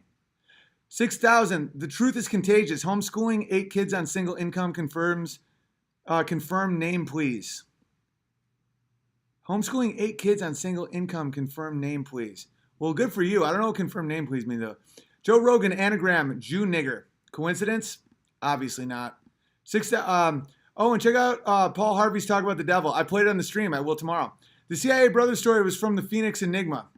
I couldn't put my finger on it, but my instincts were like, because that's happened to me before. I've repeated shit, and I'm like, I think that was something I heard, and then someone's like, oh, you read that. And I'm like, well, just please believe me. All right, thank you, by the way. All right, it's now 3 hours. I'm going to hit the big ones, and then I got to stick to this. Looking forward to seeing you in Vancouver show Friday and making a baby with my wife after. Can I be re-verified as Making Babies Bear? Welcome, Making Babies Bear. God bless you and that baby making penis. Please tell the Bears to add me on Instagram at Western Masculine, of course. BB, did you see Anomaly video on the Catholic kids and on the Indian mob? The media is going to get these kids killed. Don't ever apologize for your length, LOL. Thanks for being an insane duck fence building male role model. Oh yeah, dude, Anomaly's great. Yeah, the media will eat anything. That's why when people are like, yeah, but would they do that to kids? It's like, so many people, the biggest danger is they don't understand evil. The devil thinks it's funny if kids get their lives ruined because of something that isn't true. That's a punchline for the devil. And CNN is so Satanistic. Satanism is all about self-reliance and individualism, guy. Don't let the MSM scare you. Huh? Satanism is all about self-reliance and individualism, guy. That's half true. No. Self-reliance from fraud. We are a community, and we are the image of God. We are not alone on an island. By the way, it's impossible to pitch me any inroads into Satanism because I really, really get it now. I see the whole process. I see all the levels of evil, the minion. Like, that's one thing that I've thought a lot about, because when I've seen some things where I'm like, how is that in this world? This inversion stuff you're talking about was talked about in the traditionalist philosopher Rene something in the Guenye in the 20s and 30s. The Kali Yuga is heating up. Blessings to you and your fam. Thank you. Your evil voice reminds me of Wormtongue from Lord of the Rings.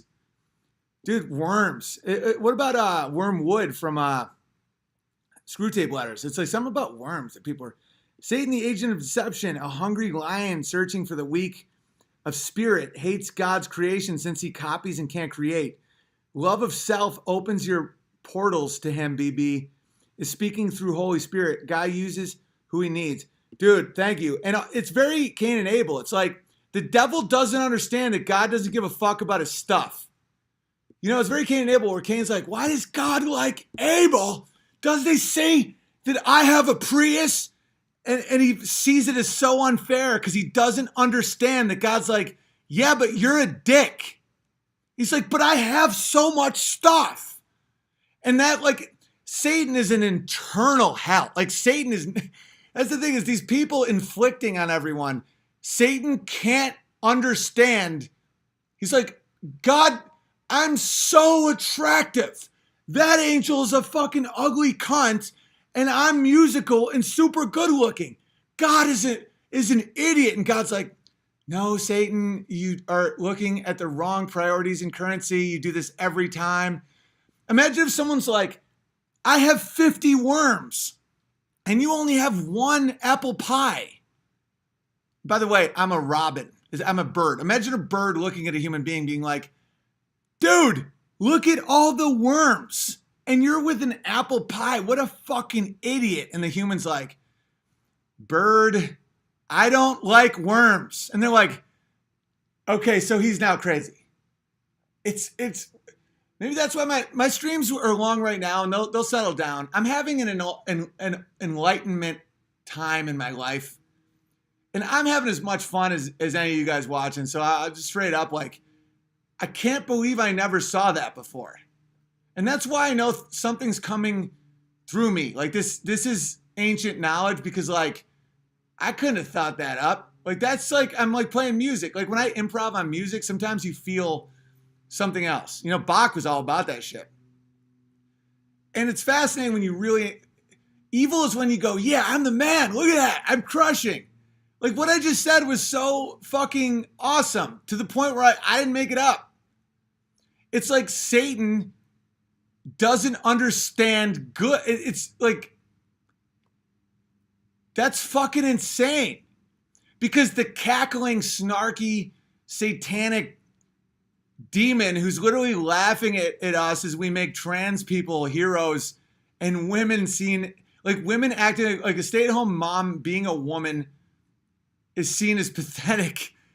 And a guy who cut his dick off and is trying to bankrupt the world with his own vanity is seen as a hero. Like, so Satan's relishing in that. So what does that say about Satan? That means Satan is in an eternal hell. Like literally, but we all picture, like when we picture the tops of the pyramids and the people in power, you know, and the devil and stuff, we almost see him as powerful in a way. Imagine that world where you laugh at our misery. It's one thing when you just see someone with a top hat fall down the stairs. Like, that's just instinct juxtaposition. But, like, Satan fucking hates us because he's so envious. Because he's like, these fucking retards don't own... I'm Satan. I'm the fucking man. And God's like, but they have free will. It's like, who gives a fuck? I can trick them into chopping their own dicks off. It's like, but they still have to choose to do it. It's like, but their dicks are chopped off. And God's like, you're such an asshole, Satan. You're not coming back here until you understand. It's like, fuck you, man. And so Satan's just like trying to like inflict on other people all the time means that he hates his own existence because he doesn't just see the simple fact. And I see that in so many people with me right now. And it's not because I'm godly. It's because I'm being so fucking human. Like having people be like, he's just saying things that, and then he's changing his mind and he's like, he cried on a podcast. People have been, dude, leftists in Hollywood have mocked me for crying. It's like toxic masculinity. When I had cried and it was like, they're like, he's crying in front of the world like a madman. They hate my humanity where it's like, oh, buddy, I'm flawed. But why would you show that to people? It's like, because we all are. Why do you want to be above that? Like, you're not. You're lying. Those little self-deceptions open the door for all of it. Like, they look at me like I'm fucking insane and awful. And like, they're so demonic where it's like, why would you leave LA and just, you think it's cool to have be all filthy and like no one likes you anymore. Like everyone says you're crazy. Like you used to have it all. I'm like, I had what you want, which I realized is gay. It's like, now he's calling being successful gay. It's like, you don't think I'm successful? I'm making life with my dick and keeping ducks alive. You talk other people's words and cover up for child abusers for fake money that won't be worth anything fairly soon. Who's successful? They're like, you don't even have a Tesla. I'm like, and then you realize you're not playing the same, like Satan will never learn. He won't see the beauty in free will because he thinks it's retarded. He's like, but you can trick them. I know people in my life that think I'm insane for working hard labor for free, for no money all day. They're like, dude, you've lost it, man. You're just going crazy. I'm like, you don't value like the things that like that's it. Because now I'm becoming like the fact that I accepted my own curiosities. Owen is open to it, the earth being flat. I'm like, I never said the earth is flat, but you even gave them a platform. It's like, I find this very interesting how hard it is to prove it's a sphere. And then they see me enjoying the process and they're like, oh, the science is settled. I'm like, science can't be settled. The whole point of science is curiosity and questioning and testing. You know, and I'm laughing just like the devil is. And the devil's like, no, that's not the joke. God damn it, he's speaking the what the words mean. And I'm like, and they think I'm insane. They're like, but science is settled. I'm like, dude, 5 years ago, we both knew what science was, and now you're saying it's the opposite? How do you not see that? They're like, because we have, people are mocking you. I'm like, yeah, and I feel bad for them. Like, imagine not being able to appreciate who do they look up to? Joe Rogan? The guy's 5'3". He thinks that fucking a plastic sponge thing. They're like, Joe Rogan owns a lot of cars. I'm like, What the fuck, right? All right, I gotta get out of here. I'm just gonna read the very end of the normal chats. BB gets it, right? I'll stop watching Owen when Joe Rogan finally grows to 5'9". He can't. The devil can't create, only mock. Joe Rogan can only be seen. The Joe Rogan experience can only be witnessed through a microscope. Did you guys not know that? When it's like the Joe Rogan experience, there's literally a microscope. Because Joe Rogan is comparable in size to a proton. A proton in an atom. And he's so small that people can't theoretically see him. And when you look in the microscopic level, things get very weird. You know, like Joe Rogan can be in two places at the same time. And in both places, he's committing sodomy. So we're going to have on Neil deGrasse Tyson to explain it next week with easily disprovable points that I know Joe knows better. And he will then make his male fans that look up to him and have been hijacked into thinking that he means well, go down a really bad road. But we will give him drugs. God, that guy's a fucking retard. He looks like a thumb. Thumbs down, Joe Rogan. Thumbs down. I'm out of here. I love you guys. I'm cold and I'm not doing much more than 3 hours, or else I have no discipline in my life. It freaks me out when I can't set my own tone. All right. Seriously, thanks for hanging. Hugepianist.com for my self-produced comedy specials. You want to get out of the beat system? Give you the option.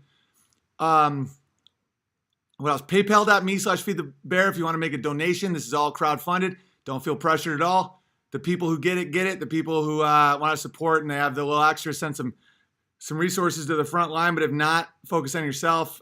People are not taught how to manage money in public schools, obviously by design. The Jews need you in debt or you won't do what they say because they're 5'5" and they sound like a robot. Hi, my name is Ben Shapiro. Ben Shapiro is people who do things he says. Guys, he wouldn't even make a slave. Like, okay, let's say this shit goes down. He's a neighbor. He's like, hey, Birch called. It's like, what's your skills, Ben? It's like bitching and complaining about that stupid New York Times. It's like, can we make this guy into a slave? It's like, he couldn't even be a slave, you know? And people do what he says. They're like, well, Ben Shapiro said it. He's 5'5". Tricking, scheming. That's why Jewish women a lot of times like tall guys because they were once Nephilim, apparently. And then they became really degenerated into what you see now. So they still have that like Nephilim vibe. You know, God's chosen people or whatnot. They were probably giants at one point. And now through scheming and scamming and just a lot of bad decisions, they're real small and nasally. But in their minds, they're Nephilim. They're like, we aren't the giants of Noah. And everyone's like, yeah, but you guys fucked first cousins for like 1,000 years. And now you're like really little. It's like, but do what we say. And people instinctively follow orders a lot of times. But then you have to stop and be like, you're 5'5". And you don't flip on a light switch on Saturdays. And you think that's like, what the fuck? All right, I'm out. Love you guys. Hit the like button. Don't be gay.